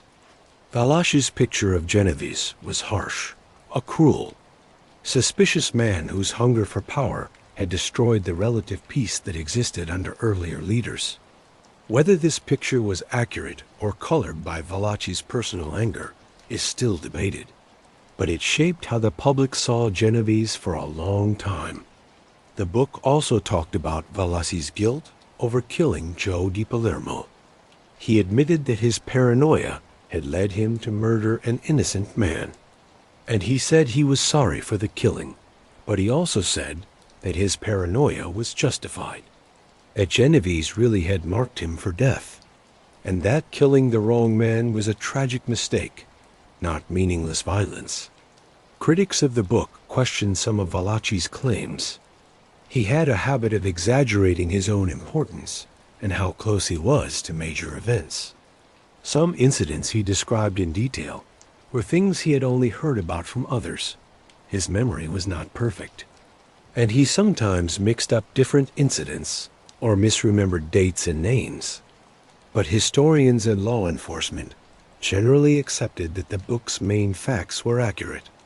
Valachi had lived the life he described, and even if specific details were sometimes wrong, the overall picture of mafia operations was trustworthy. Later investigations confirmed many of the book's claims. The Valachi Papers was later made into a movie starring Charles Bronson as Joseph Valachi. The movie took a lot of freedoms with the real story, adding dramatic elements and simplifying complicated relationships. But it further fixed Valachi's place in popular culture as the classic mafia informant. For Valachi, the book's success gave little satisfaction. He got very little money from it. Most of the money went to the government or was held in a trust. He stayed in protective custody, reading about his own life as if it belonged to someone else, a character in a story instead of a living, breathing person. The act of writing the autobiography seemed to make his depression worse, going back over his crimes, admitting his betrayals, both of his mafia oath and of his victim Joe Di Palermo, facing the waste of his life. All of it weighed heavily on a man who did not have good emotional tools for dealing with such guilt and regret. He began to have mixed feelings about his choice to cooperate. In some moods, he defended it as necessary self-preservation and a service to society. In other moods, he called himself a rat who had broken sacred oaths for selfish reasons. The psychological burden of being Joseph Valachi, at the same time famous and hated, protected and imprisoned, free to talk but never free to live, became too much to bear. After the Valachi hearings ended and his autobiography was published, Joseph Valachi settled into a routine that would define the rest of his life. He was housed in the La Tuna Federal Correctional Institution in Texas, far from New York and the mafia's centers of power. Even inside the prison, he was kept separate from the general population to prevent murder attempts. His days were boring and lonely. He was kept in a special part of the prison where only a few other high-security inmates were held. His contact with other prisoners was minimal and carefully watched. Guards monitored his movements all the time. His meals were made separately and checked for poison before being brought to his cell. Valachi was allowed some privileges that regular inmates did not have. He had access to more books and magazines. He could watch television in a small recreation room. He got regular visits from FBI agents who continued to interview him about organized crime activities. But these privileges came at the cost of human connection. He was deeply alone in a way that even most prisoners were not. His family situation was complicated and painful. His wife Mildred visited sometimes in the early years, but the visits were strained. She struggled to understand why he had broken the code of silence, and she faced being avoided and harassed by the Italian-American community in New York. Their son was growing up without a father, embarrassed by the family name. trying to distance himself from his father's fame for being a traitor. Eventually, the visits from his family became less frequent and then stopped completely. Valachi understood. He had ruined their lives along with his own. His wife had not chosen to be married to an informant, had not asked to become a target of mafia revenge. His son had not asked to grow up as the child of the most famous rat in American history. The loneliness took a psychological toll. Valachi became more and more depressed, swinging between defending his cooperation and feeling crushing guilt over his betrayal. He got little mental health support. Psychiatric care in federal prisons was minimal in the 1960s, and Valachi's generation of men had been raised to see emotional weakness as a flaw. He developed various physical problems common to aging inmates: heart trouble, diabetes, arthritis. The prison medical care was adequate but impersonal. He was just another aging inmate with long-term health issues. Even with his historical importance, Valachi kept working with federal authorities through these years. FBI agents kept visiting him regularly, asking about organized crime figures he had known, wanting his insights into mafia operations, using his knowledge to build cases against other mobsters. He gave what information he could, though his knowledge became more and more outdated as the years passed and the mafia changed. The organization he had exposed in 1963 was adapting to more pressure from law enforcement. Some families became more careful, using better security and limiting their activities. Others kept operating much as they always had, sure that the code of silence would protect them even after Valachi's betrayal. Inside the mafia, Valachi's name stayed another word for treachery. Made members were told his story as a warning. This is what happens when you break the oath, when you put saving yourself above loyalty. The $100,000 bounty on his head remained, a standing offer to anyone who could get to him. But as the years passed, Valachi became less of an active threat and more of a historical footnote. The information he had given in 1963 was now public knowledge. The organizational charts he had helped make were out of date. New generations of mobsters had risen to replace those he had named. He was yesterday's betrayal, replaced by current worries. For Valachi, this fading importance was maybe the cruelest irony. He had given up everything: his oath, his identity, his freedom, his family to expose this thing of ours, and the organization had survived, adapted, and kept operating. His testimony had hurt the mafia, but not destroyed it. Individual members had been prosecuted, but the institution continued. He spent his days in a small cell, reading newspapers that sometimes mentioned organized crime arrests, wondering if his testimony had helped those cases, trying to convince himself that his betrayal had meaning beyond just saving himself. In his final years, Joseph Valachi became more thoughtful about his life choices. Guards and FBI agents who talked with him during this time said he seemed to be trying to do a kind of moral accounting, trying to understand how a boy from East Harlem had become a killer, and then the most famous informant in American history. He talked often about his childhood, about the poverty and violence that had shaped him. He blamed his father's drinking and abuse, the lack of chances for poor Italian immigrants, the attraction of a criminal life when honest success seemed impossible.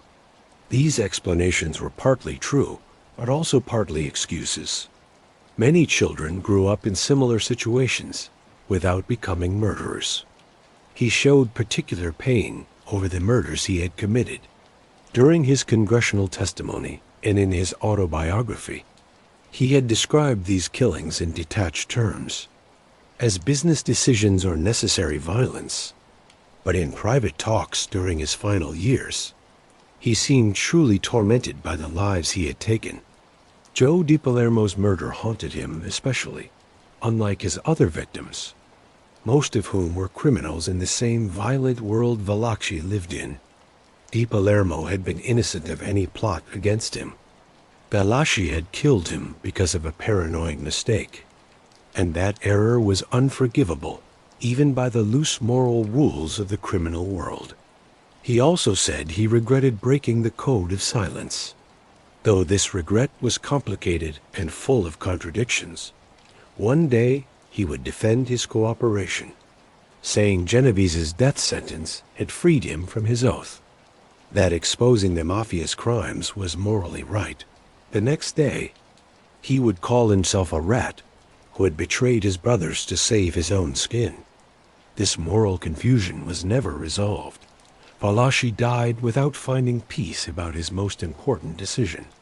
He understood in his mind that his testimony had helped law enforcement fight organized crime, had led to laws that would weaken the Mafia in later decades, had exposed a criminal conspiracy to public view. But in his heart, he could never fully accept being a traitor. Some experts and psychologists who later looked at Valachi's case suggested he had a form of post-traumatic stress disorder, though that diagnosis was not commonly given to criminals during his lifetime. He had spent decades surrounded by violence, constantly watching for threats, seeing and doing acts that would traumatize most people. The paranoia that led him to kill Di Palermo might have been a symptom of this psychological damage, not just simple cowardice or instability. Valachi also thought about the Mafia itself and what it had become. He felt nostalgia for what he saw as an earlier, more honorable time when the organization followed strict codes and showed respect to regular people. He blamed the drug trade for corrupting the Mafia, for bringing law enforcement attention and creating the paranoia that had ruined his life. This nostalgic view was mostly fantasy. The Mafia had never been honorable. It had always been a criminal business built on violence and exploitation. The idea of a golden age when mobsters followed ethical codes was a comforting story that let Valachi imagine he had once been part of something worth being loyal to. FBI agents who interviewed him during these years found him harder and harder to work with. His memory was failing, his stories became repetitive, and his emotional state was unstable. The information he gave was less useful than it had been right after his testimony. He was, basically, an exhausted source from whom the last useful facts had been taken. Valachi's health got worse through the late 1960s and early 1970s. His heart condition worsened. He had problems from his diabetes. He was put in the hospital several times for different illnesses. Each time he was moved under heavy security, guarded by federal marshals who watched for possible Mafia assassins. Even though Valachi was now an old, sick man of fading importance, in the prison, other inmates knew who he was but paid him little attention. To younger prisoners, he was an old man from another time. His stories about the 1930s and 1940s as distant as ancient history. To the few remaining inmates who understood the importance of what he had done, he was beneath notice, a rat who did not deserve any acknowledgement. Valachi's world had shrunk to a cell, a television, occasional visits from FBI agents, and his own troubled thoughts. The man who had once walked the streets of East Harlem with confidence, who had been a made member of this thing of ours with the power of life and death, who had testified before the United States Senate and broken the Mafia's code of silence. That man was now just a sick, old, forgotten prisoner waiting to die. On April 3, 1971, Joseph Valachi had a fatal heart attack in the La Tuna Federal Correctional Institution. He was 66 years old and had spent the last 12 years of his life in protective custody, cut off from normal human contact, protected from the Mafia assassins who had sworn to kill him. His death was noted briefly in newspapers, The New York Times ran an obituary that summarized his life. Born in East Harlem to poor Italian immigrants, became a mafia soldier, killed the wrong man in prison, broke the code of silence to testify before Congress, spent his final years in protective custody. The obituary recognized his historical importance while noting his criminal record and the arguments about his cooperation. Inside the mafia, his death was met with satisfaction. The rat was finally dead, though not by their hand. Some mobsters said they were disappointed that Valachi had been allowed to die naturally instead of being killed by the organization he had betrayed. But most were just glad he was gone. His name could be forgotten, and the chapter he represented could be closed. Federal law enforcement officials said they appreciated Valachi's cooperation. FBI agents who had worked with him admitted that his testimony had given the foundation for decades of successful prosecutions. The organizational structure he had exposed stayed the basis for understanding how the mafia worked. The term, "this thing of ours," that he had made popular, became the standard name for the American mafia. But the legal legacy of Valachi's testimony went far beyond his death. In 1970, Congress passed the Racketeer Influenced and Corrupt Organizations Act. Known as RICO, it gave prosecutors powerful new tools for targeting organized crime. RICO let authorities prosecute not just individual crimes, but the whole criminal business, making it possible to hold bosses responsible for crimes they ordered, even if they did not do them personally. The RICO law, together with more power for wiretapping and witness protection programs, would devastate the American mafia in the following decades. Major prosecutions in the 1980s and 1990s, including the commission trial that convicted the bosses of several families, built directly on the foundation Valachi had laid. The Witness Protection Program, officially started in 1970 as part of the Organized Crime Control Act, existed partly because of Valachi's testimony. Federal authorities had seen that protecting cooperating witnesses was essential for building cases against organized crime. Valachi had been protected through temporary measures, but later witnesses would get more systematic protection, including new identities and relocation in academic and law enforcement circles. Debate continued about Valachi's trustworthiness and how accurate his testimony was. Some experts said he had exaggerated the mafia's organizational structure, that his picture of "this thing of ours" as a tightly structured chain of command did not match the reality of loosely connected criminals who sometimes worked together and sometimes competed. Others defended Valachi's testimony as basically accurate, pointing out that later investigations confirmed most of his claims. The study of organized crime grew a lot after Valachi's testimony. Researchers could now study the mafia, not just through police reports and newspaper stories, but through an insider's detailed description. This led to a more sophisticated understanding of how criminal organizations form, work, and keep loyalty despite constant pressure from inside and outside. Valachi's effect on popular culture was huge and lasting.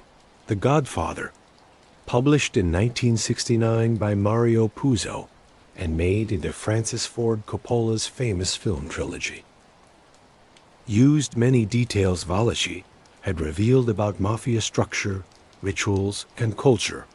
The initiation ceremony shown in The Godfather was very much like the ceremony Valachi had described and recreated during his congressional testimony. Many other books, films, and TV shows about organized crime referred to Valachi directly or borrowed from the insider view he had given.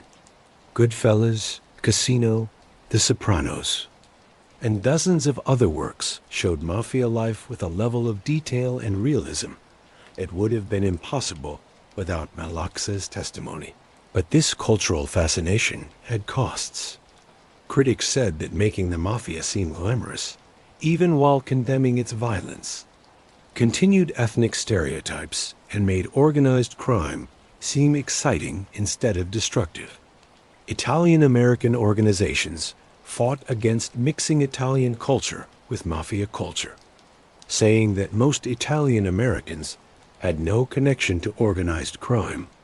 Valachi's family got little benefit from his fame. His wife and son lived quietly, trying to stay away from the family name.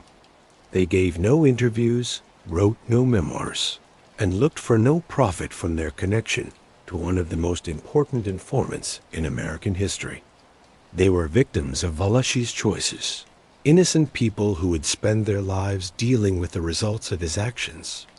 Vito Genovese, whose paranoia had pushed Valachi to cooperate, died in prison in 1969, 2 years before Valachi.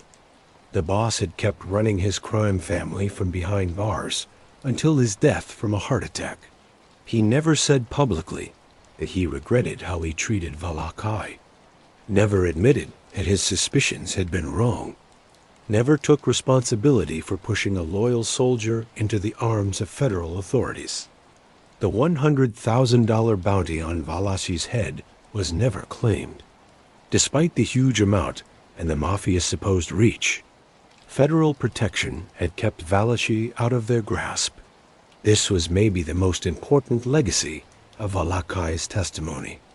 It showed that the mafia was not all-powerful, that witnesses could be protected, that the code of silence could be broken without the person automatically being killed. In the decades after Valachi's death, many other mobsters worked with authorities. Sammy, the Bull Gravano, underboss of the Gambino family, testified against boss John Gotti in 1992, leading to Gotti's conviction and life sentence. Michael Franzesi, a captain in the Colombo family, became a government witness and later a motivational speaker. Dozens of made members and associates broke the code of silence to save themselves from long prison sentences. Each of these informants walked the path that Joseph Valachi had walked first. Some said they were sorry, others were purely practical. All knew they were following the example he had set, that the oath of silence, once thought unbreakable, could be broken and survived by the early 21st century. The American Mafia was a shadow of what it had been. Aggressive prosecution using RICO laws, the weakening of the code of silence through many informants, the decline of Italian-American neighborhoods that had given recruitment and community support. All these things led to the organization's decline. The 5 families still existed, but their power and influence were much reduced.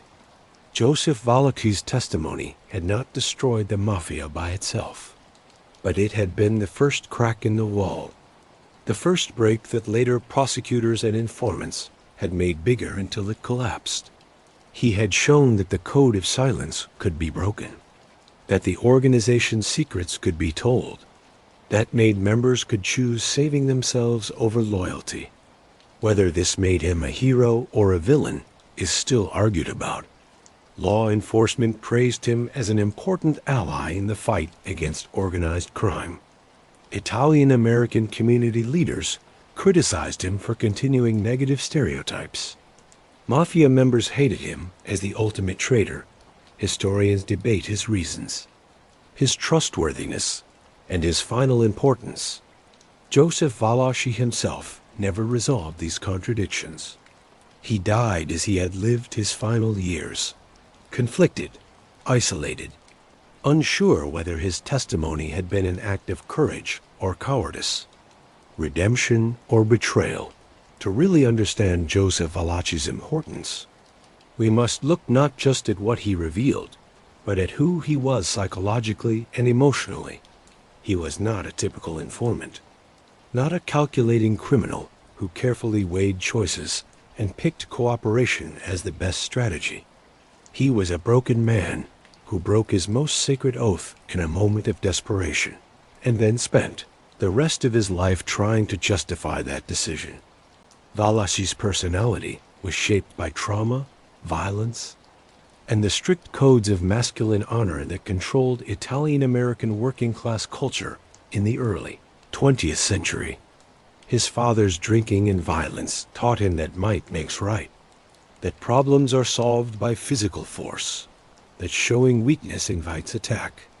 These lessons served him well in criminal life, but left him emotionally damaged, unable to deal with complex feelings or get help for psychological pain. His initiation into the Mafia at age 26 gave him something he had never had before, a feeling of belonging and purpose. This thing of ours was not just a criminal organization. It was a family that accepted him, protected him, and gave him an identity. The oath he took was almost religious in its strength, replacing any connection he had to the Catholic Church with a new faith, loyalty to the brotherhood above everything else. For 3 decades, this identity held him up. He was a soldier, a made man, someone who mattered in the hierarchical world of organized crime. He had status in Italian-American neighborhoods where made members were treated with respect and fear.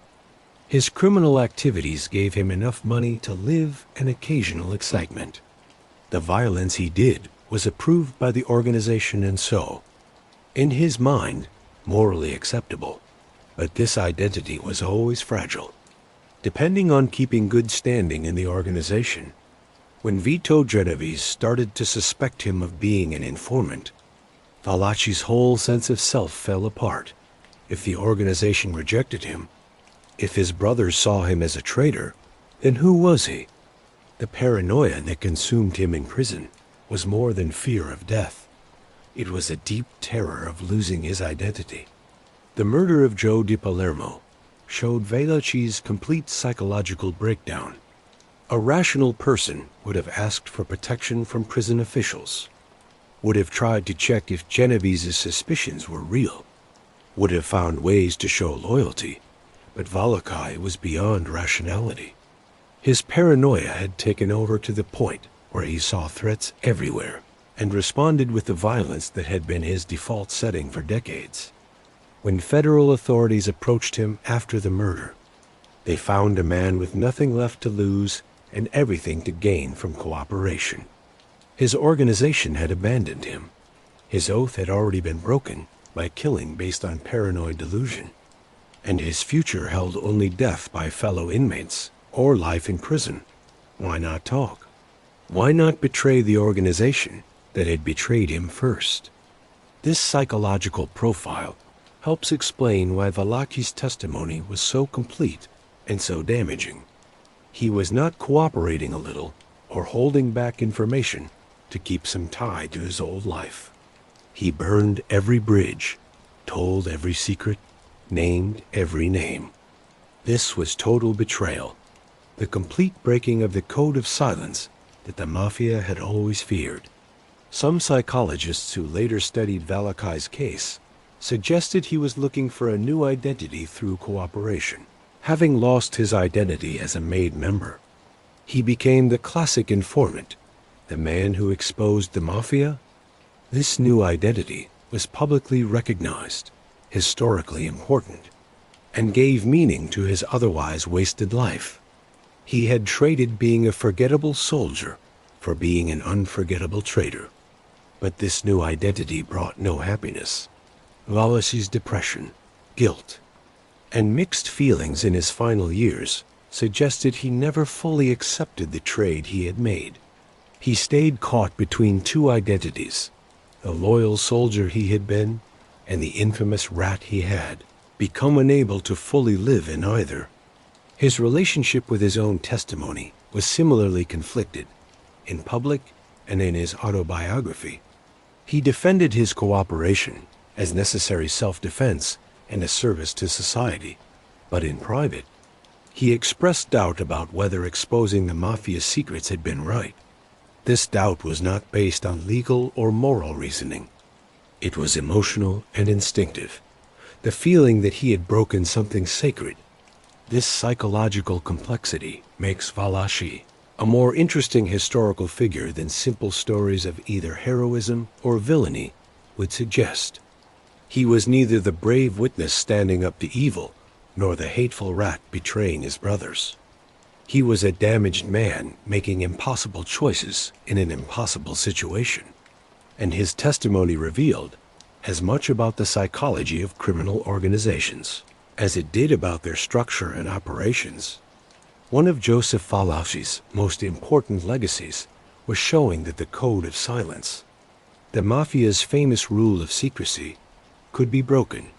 For decades, this code had protected organized crime from prosecution by making sure members would never work with law enforcement no matter what.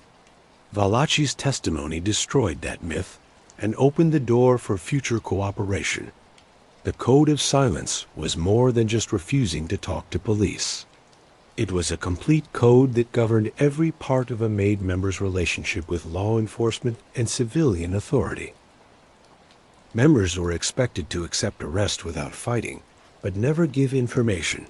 They were expected to plead guilty or stay silent during trials, rather than testify if it might hurt others. They were expected to take prison sentences without complaint and never tried to get shorter sentences by cooperating. The punishment for breaking the code of silence was death, often with torture, meant to make an example of traitors. Family members might also be targeted to show that betrayal had consequences beyond the individual. This created strong reasons for silence, not just fear of personal death, but fear that cooperating would put loved ones in danger. For generations, the code of silence had worked very well. Despite many arrests and long prison sentences, very few made members ever worked with authorities. The code seemed unbreakable, an iron rule that no rational person would break because the costs were too high. But Valachi showed the code's weakness. It depended on the organization keeping loyalty to its members. When Vito Genovese marked Valachi for death based on false suspicions, the boss broke the unspoken agreement that tied members to the organization. Valachi's loyalty was supposed to be rewarded with protection and respect. Instead, he faced execution for a betrayal he had not done. This breakdown of mutual loyalty created the conditions for Valachi's cooperation. In his mind, he had not betrayed the organization. The organization had betrayed him first. His breaking of the code of silence was therefore justified as self-defense, not treachery. Whether this reasoning was valid or just an excuse did not matter. What mattered was that it let Valachi cooperate without seeing himself as morally wrong. Later informants would use similar reasoning. Sammy Gravano cooperated after deciding his boss John Gotti was planning to sacrifice him.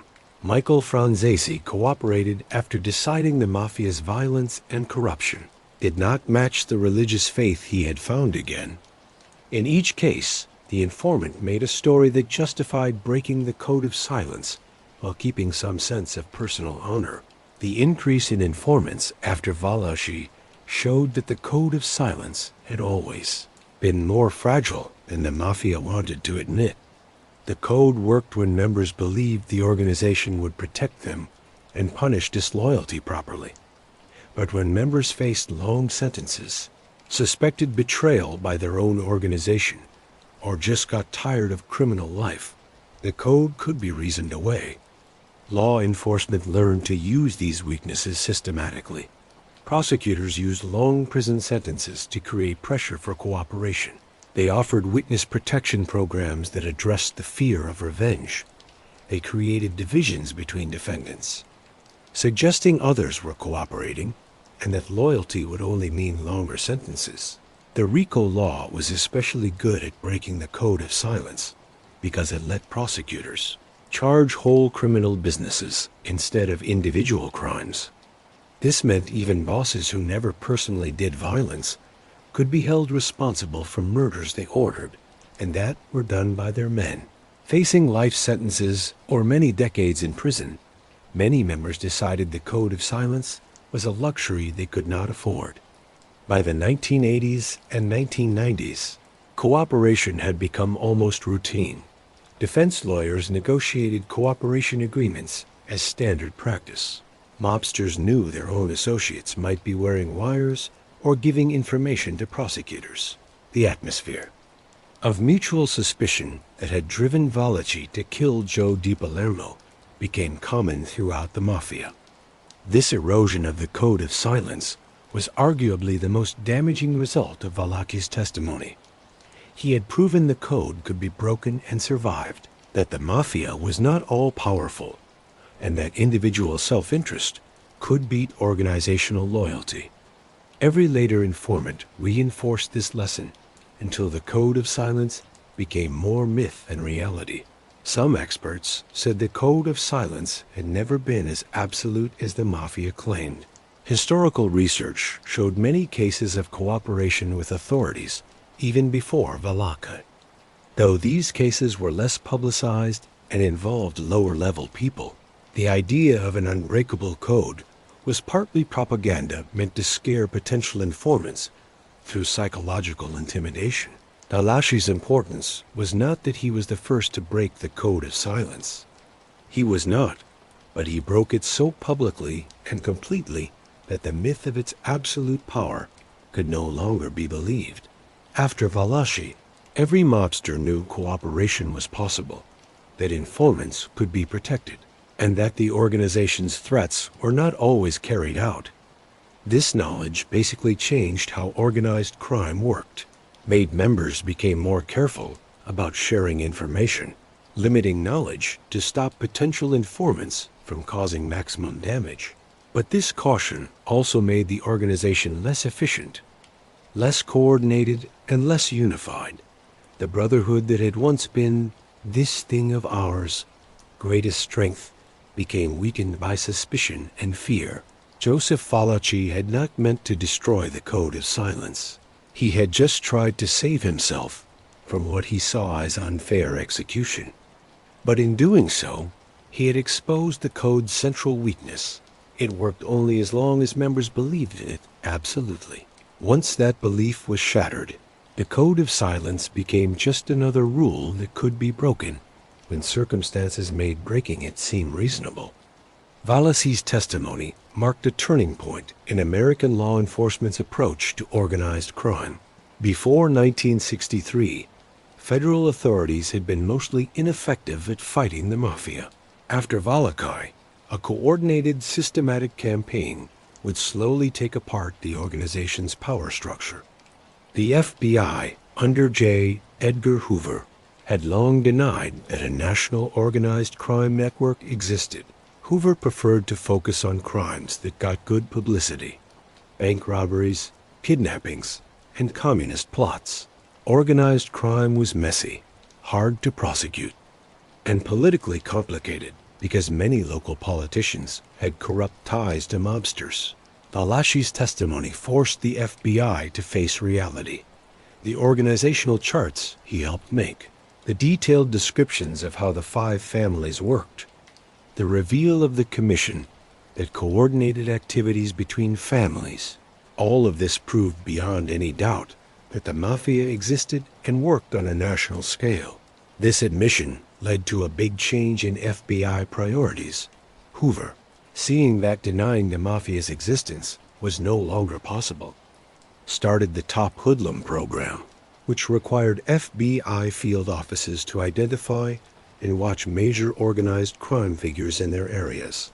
Agents who had focused on other crimes were moved to organized crime units. But effective prosecution needed more than watching. It needed legal tools that did not exist in 1963. The laws that had been enough for prosecuting individual crimes were not enough for targeting criminal organizations. Proving a boss had ordered a murder was hard when the boss never personally pulled the trigger and gave orders through go-betweens who could say they were acting on their own. The RICO law, passed in 1970, fixed this problem by making it illegal to be part of a criminal business. Under RICO, prosecutors could charge defendants not just with specific crimes, but with being part of a continuing criminal organization. This meant bosses could be held responsible for crimes done by their men if prosecutors could prove the organization existed and the defendant was a leader. Valachi's testimony gave the foundation for RICO prosecutions. His description of the mafia's strict structure, his explanation of how orders went from bosses through captains to soldiers, his detailing of the commission's role in coordinating activities, all of this established the pattern of criminal activity that RICO required prosecutors to prove. The Witness Protection Program, made official in 1970, was another direct result of Valachi's testimony. Federal authorities saw that protecting cooperating witnesses was essential for building cases against powerful criminal organizations. Valachi had been protected through temporary arrangements, but later witnesses would get more systematic protection, including new identities, relocation, and financial support. These legal and institutional changes transformed organized crime prosecution. The commission trial of 1985-1986 showed how effective the new approach was. Using RICO laws and testimony from many cooperating witnesses, federal prosecutors convicted the bosses of the Gambino, Genovese, Lucchese, and Colombo families on charges of racketeering, murder, and conspiracy. This single trial basically removed the leadership of 4 of New York's 5 families. Similar prosecutions followed through the 1980s and 1990s. The Bonanno family was badly hurt by the infiltration of FBI agent Joe Pistone, working undercover as Donnie Brasco, whose testimony led to many convictions. The Philadelphia family was almost destroyed by RICO prosecutions.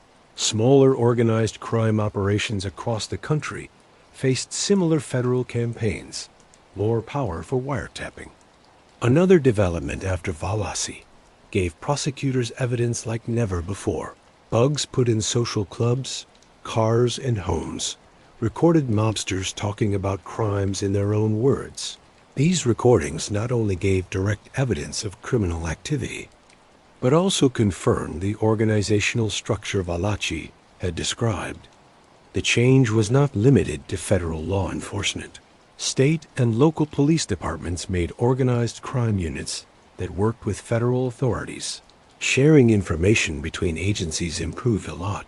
Task forces with people from multiple jurisdictions brought together resources from the FBI, state police, and local departments to build complete cases against criminal organizations.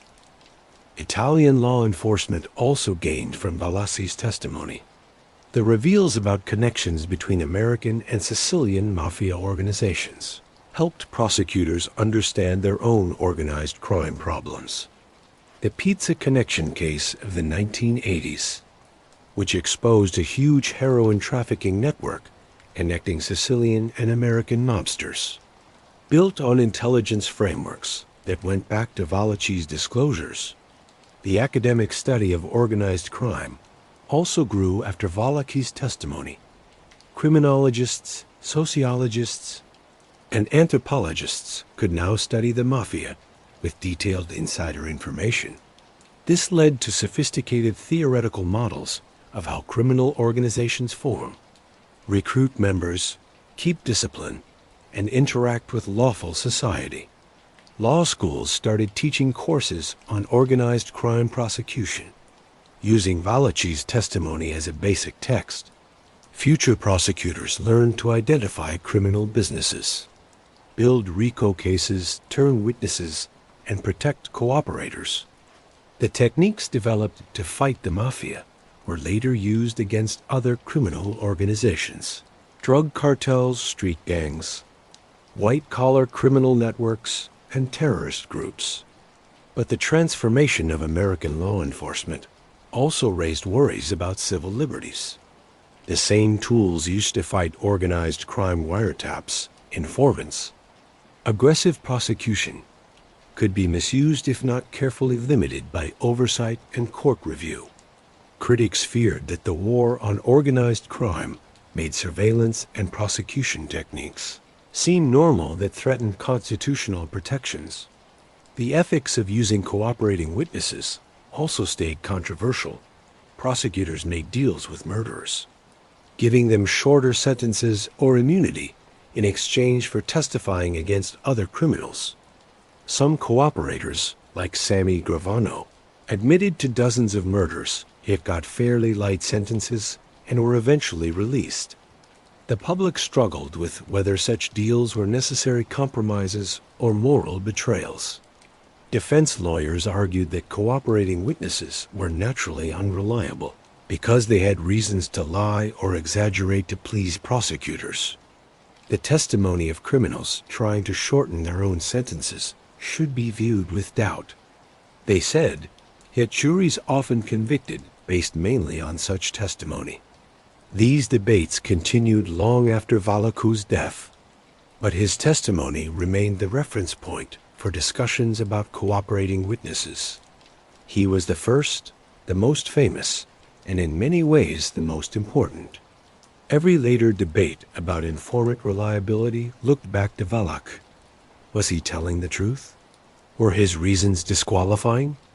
Did his cooperation serve justice or just his own interests? The agreement among historians and law enforcement professionals was that despite his flaws and mixed reasons, Valachi's testimony was mostly accurate and very valuable. He had given the foundation for a generation of successful organized crime prosecution. The American Mafia's decline in the late 20th century started with his betrayal. Beyond law enforcement and legal changes, Joseph Valachi's testimony had deep cultural effects that shaped how Americans saw organized crime for generations. He turned the Mafia from a shadowy, barely known presence into a subject of strong public fascination. Before Valachi, mainstream American culture had limited awareness of the Mafia's existence.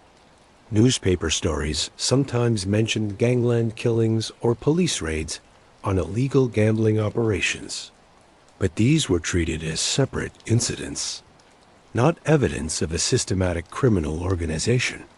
The average American did not know about the five families, the commission, or the rituals and codes that governed Mafia life.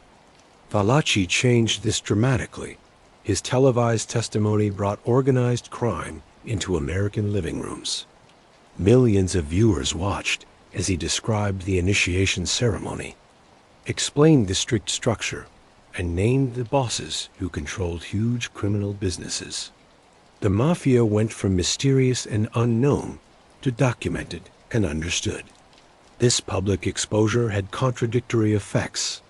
On one hand, it created outrage and demand for aggressive law enforcement action. Politicians competed to look tough on organized crime.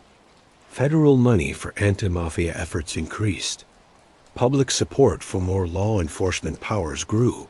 On the other hand, the exposure created a fascination that sometimes came close to admiration. The rituals Valachi described the blood oath, the burning paper. The formal hierarchy gave the Mafia a sense of exotic mystery. The code of silence, even as Valachi broke it, kept a certain romantic appeal as an example of absolute loyalty. The Mafia's control of legal businesses and labor unions showed a kind of criminal sophistication that some found impressive. This fascination found its fullest expression in popular culture. Mario Puzo's novel The Godfather, published in 1969, used many details Valachi had revealed. The initiation ceremony in the novel was very much like Valachi's description. The organizational structure of the Corleone family mirrored the real families Valachi had exposed. The tension between loyalty and betrayal that drove the plot reflected the same dilemmas Valachi had faced.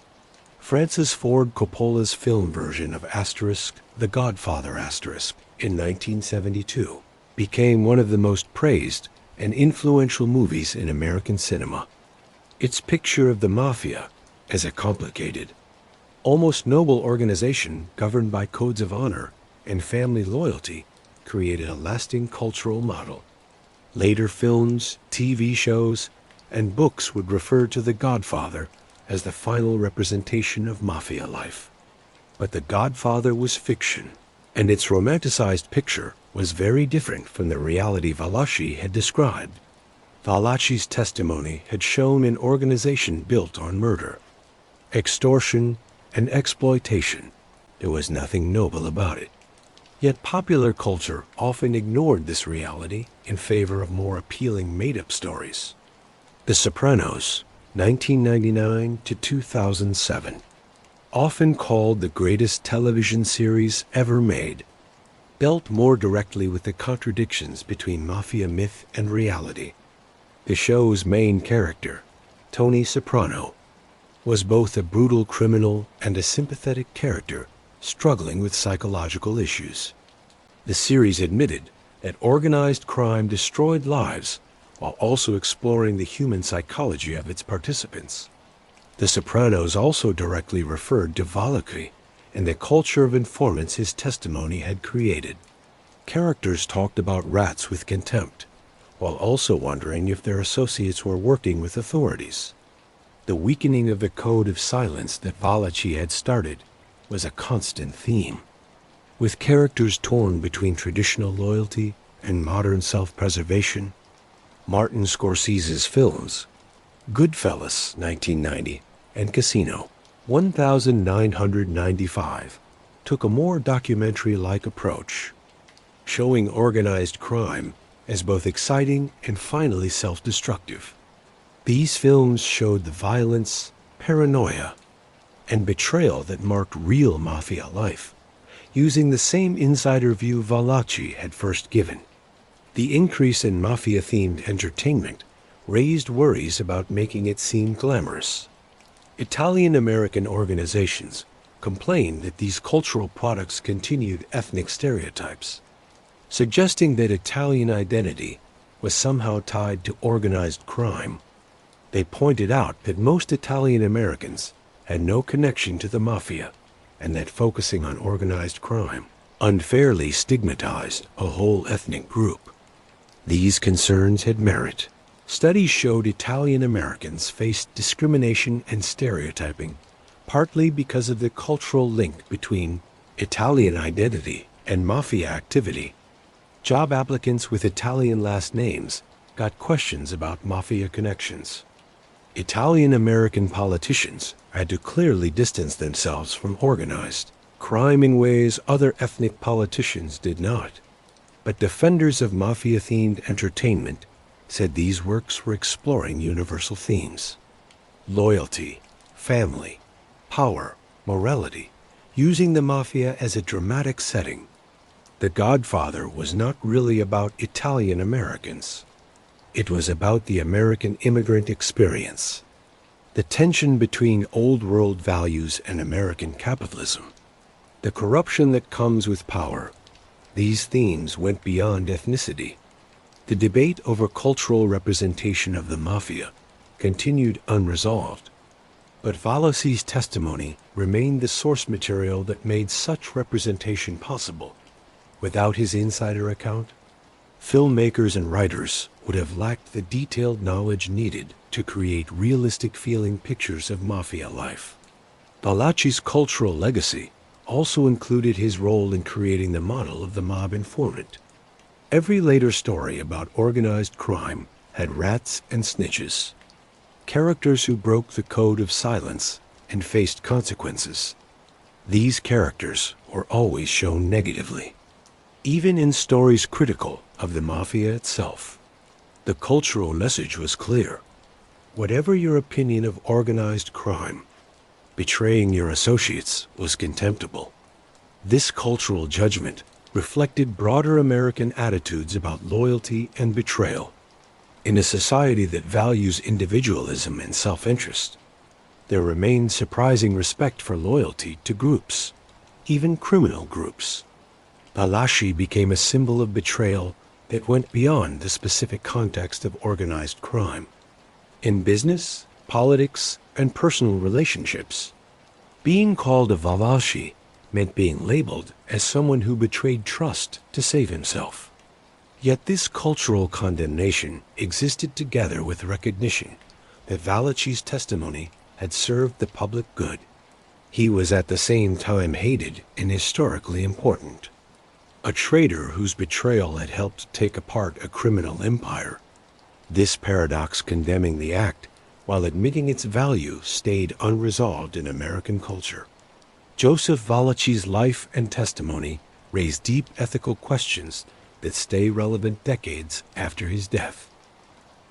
Was he morally right to break the code of silence? Should society honor or condemn him?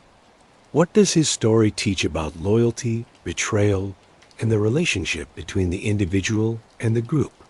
The first question, whether breaking the code of silence was morally justified, depends partly on whether you believe such an oath could ever be morally binding. Valachi had sworn loyalty to a criminal organization dedicated to murder, extortion, and exploitation. Could a promise made to criminals to help commit crimes create real moral duties? One view says that no oath to commit crimes can be morally binding.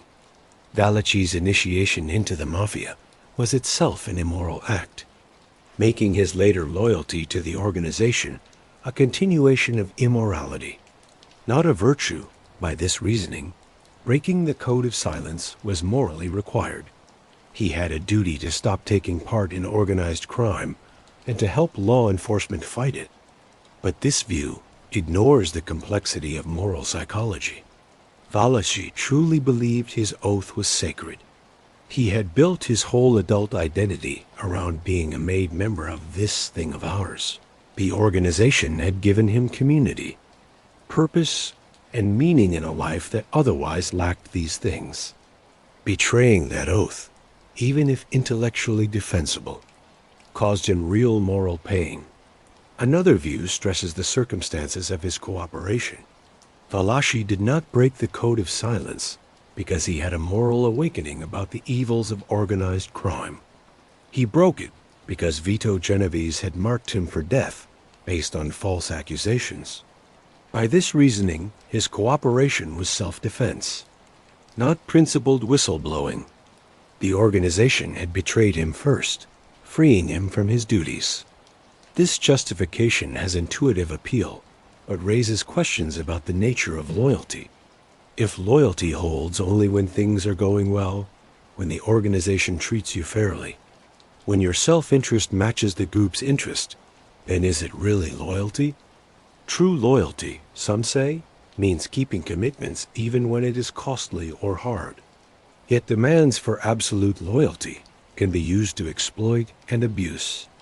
Abusive relationships, personal, professional, organizational, often call on loyalty to stop victims from getting help or telling the truth. The Mafia's insistence on the code of silence served organizational interests, not members' interests. Valachi's cooperation might therefore be seen as justified resistance against an exploitative system. The question of whether society should honor or condemn Valachi similarly defies easy answers. Law enforcement officials praised his cooperation as crucial in fighting organized crime. His testimony led to laws, prosecutions, and finally, the decline of the American Mafia. From a practical perspective, his actions produced significant good results. But honoring Valachi sends troubling messages.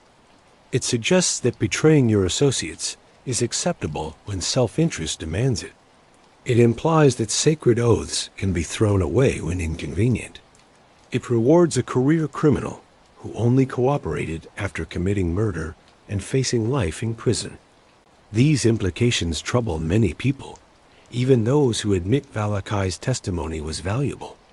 Perhaps the most honest judgment is that Valachi deserves neither honor nor contempt, but rather understanding. He was a flawed human being who made terrible choices all his life. Joining the Mafia, taking part in murders, killing Joe Di Palermo. His decision to cooperate was motivated by fear and anger, not moral principle. But his testimony still served the public good by exposing organized crime structure and operations. This nuanced view resists simple moral judgments in favor of admitting complexity. Valachi could be at the same time a killer and a source of justice, a traitor and a witness to truth, a coward seeking self-preservation, and a man who struck a blow against organized crime. Human beings contain many sides. Their actions cannot always be reduced to simple categories of good or evil.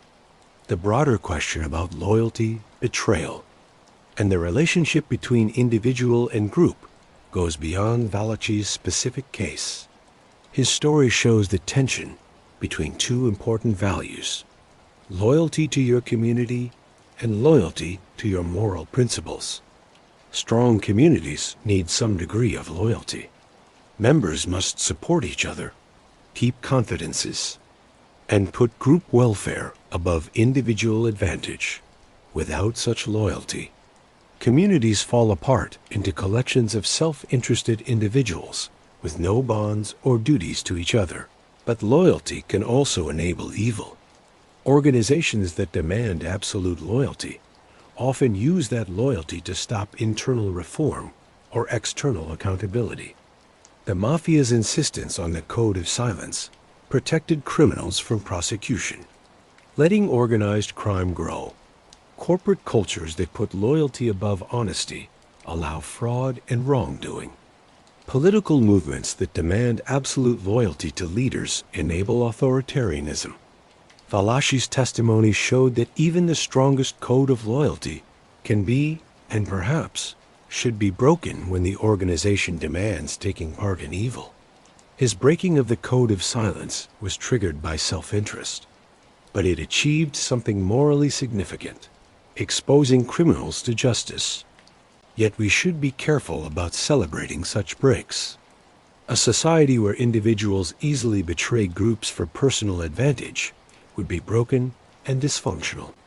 The ability to trust others, to make commitments, to believe people will keep their word, these are essential for civilization. Valachi's betrayal was justified by extraordinary circumstances, but it should not become a model for ordinary behavior. The ethical legacy of Joseph Valachi is therefore unclear and cautionary. His story teaches that absolute loyalty to immoral organizations is itself immoral.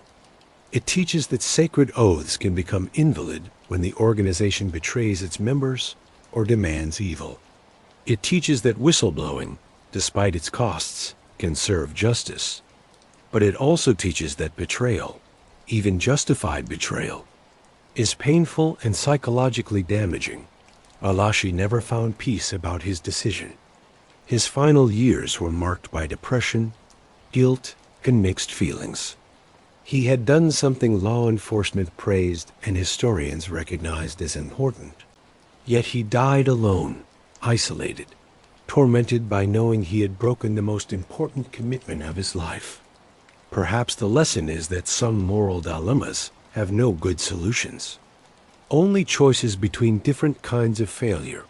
Valachi faced such a dilemma: keep the code of silence and die at the hands of his own organization, or break the code of silence and become the most infamous informant in American history.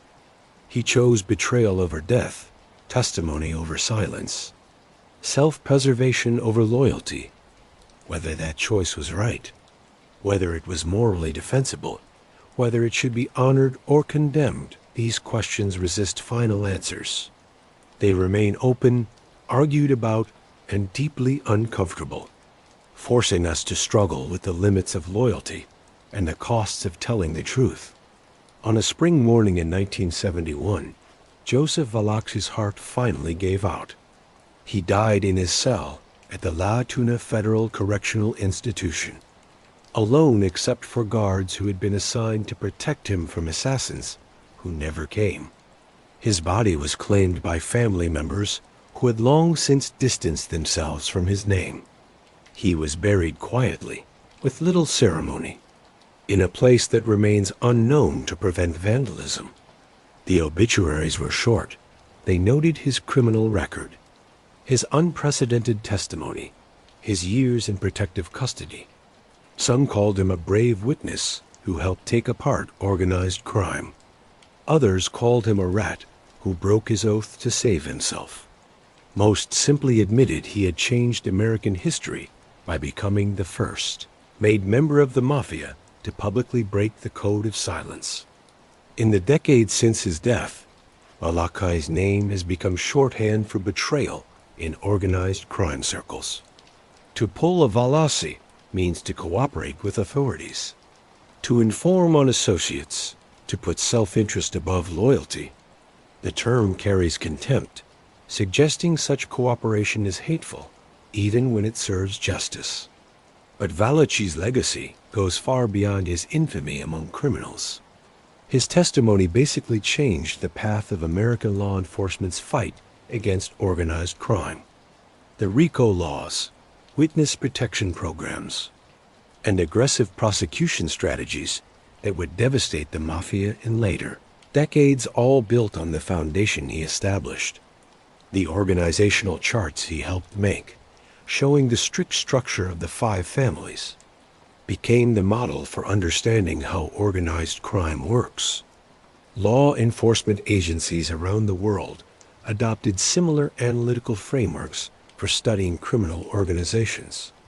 The term, "this thing of ours," that he made popular, became the standard name for the American Mafia.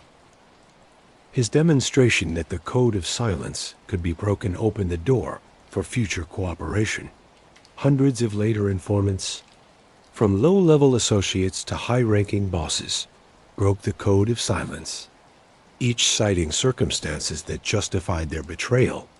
Some were motivated by fear, others by anger at their organizations, still others by real moral awakening.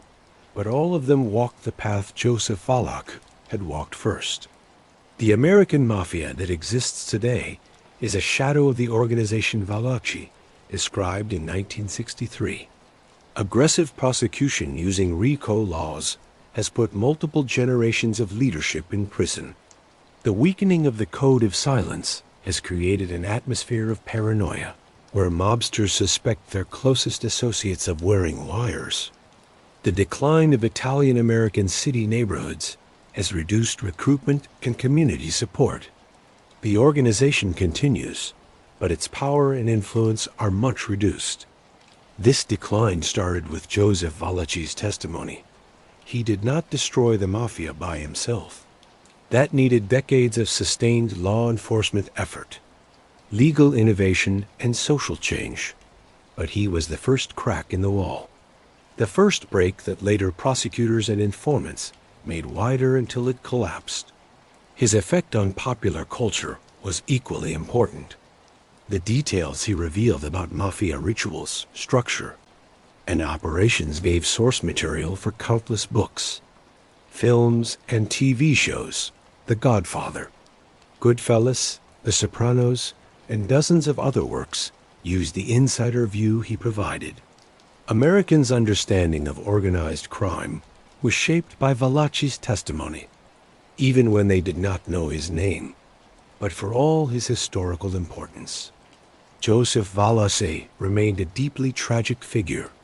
He was a man who spent his whole adult life devoted to a criminal organization that finally betrayed him.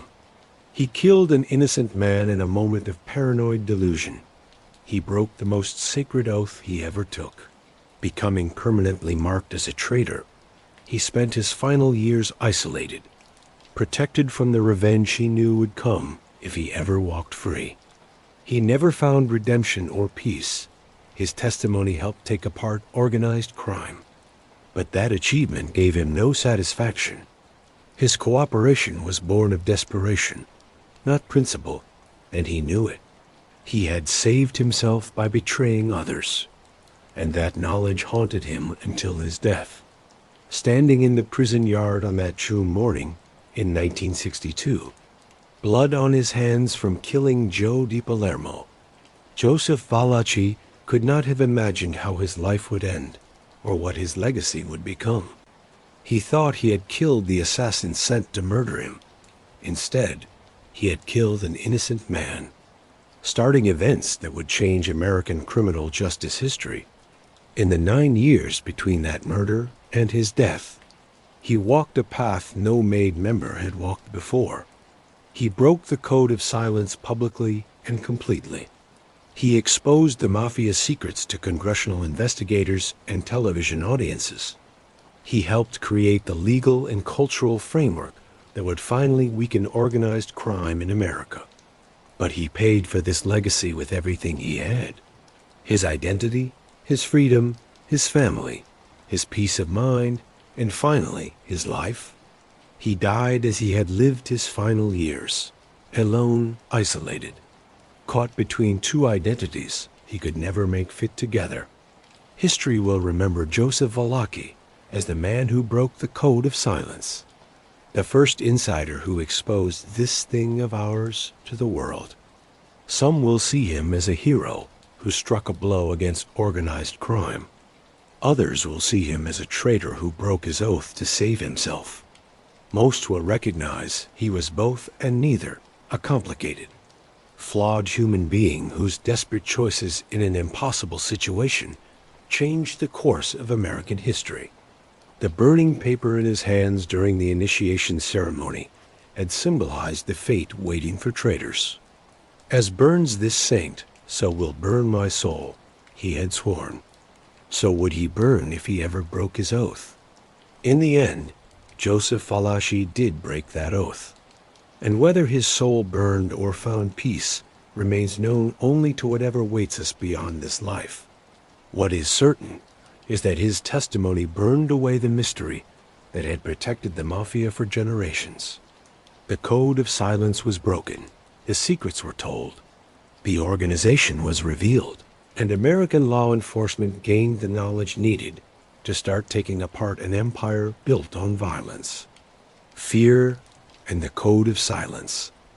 From the streets of East Harlem to the Senate hearing room, from a low-level soldier to the most famous informant in American history, Joseph Valachi lived a life that showed both the appeal and the final pointlessness of the criminal life. He had looked for belonging, respect, and purpose in this thing of ours. He found them briefly before losing them forever. His story serves as a warning about the costs of loyalty to immoral organizations, the destructive power of paranoia, the impossibility of redemption through betrayal, and the way desperate choices in moments of crisis can echo through history long after the individual who made them has been forgotten. Joseph Valachi broke the code of silence. In doing so, he broke the Mafia's power, broke his own life, and broke open a secret world that had worked in shadow since immigrants first brought Sicilian traditions to American shores. Whether that breaking was heroic or contemptible, necessary or dishonorable, remains a question each person must answer for themselves. The man is dead. The organization he exposed moves forward, weakened but not destroyed, and the code he broke, the code of silence, remains broken, pieces scattered like the ashes of burning paper in cupped hands. A ritual promise that proved as fragile as the men who made it. And that is the unbelievable true story of Joseph Valachi, the man who broke the code and changed history forever. From the streets of East Harlem to the Senate hearing room, from a low-level soldier to the most famous informant in Mafia history. One wrong murder, one moment of paranoia, and the whole structure of organized crime was exposed to the world. What do you think? Was Valachi a hero who helped destroy a criminal empire? Or was he a traitor who broke his oath to save himself? Leave your thoughts in the comments below. And if you like this video, please press the like button and share it with anyone who loves true crime and Mafia history. It really helps this channel grow and lets me keep bringing you these unbelievable stories. Thank you for watching. And remember, some secrets are meant to be kept, but some are too powerful to stay buried. I will see you in the next one.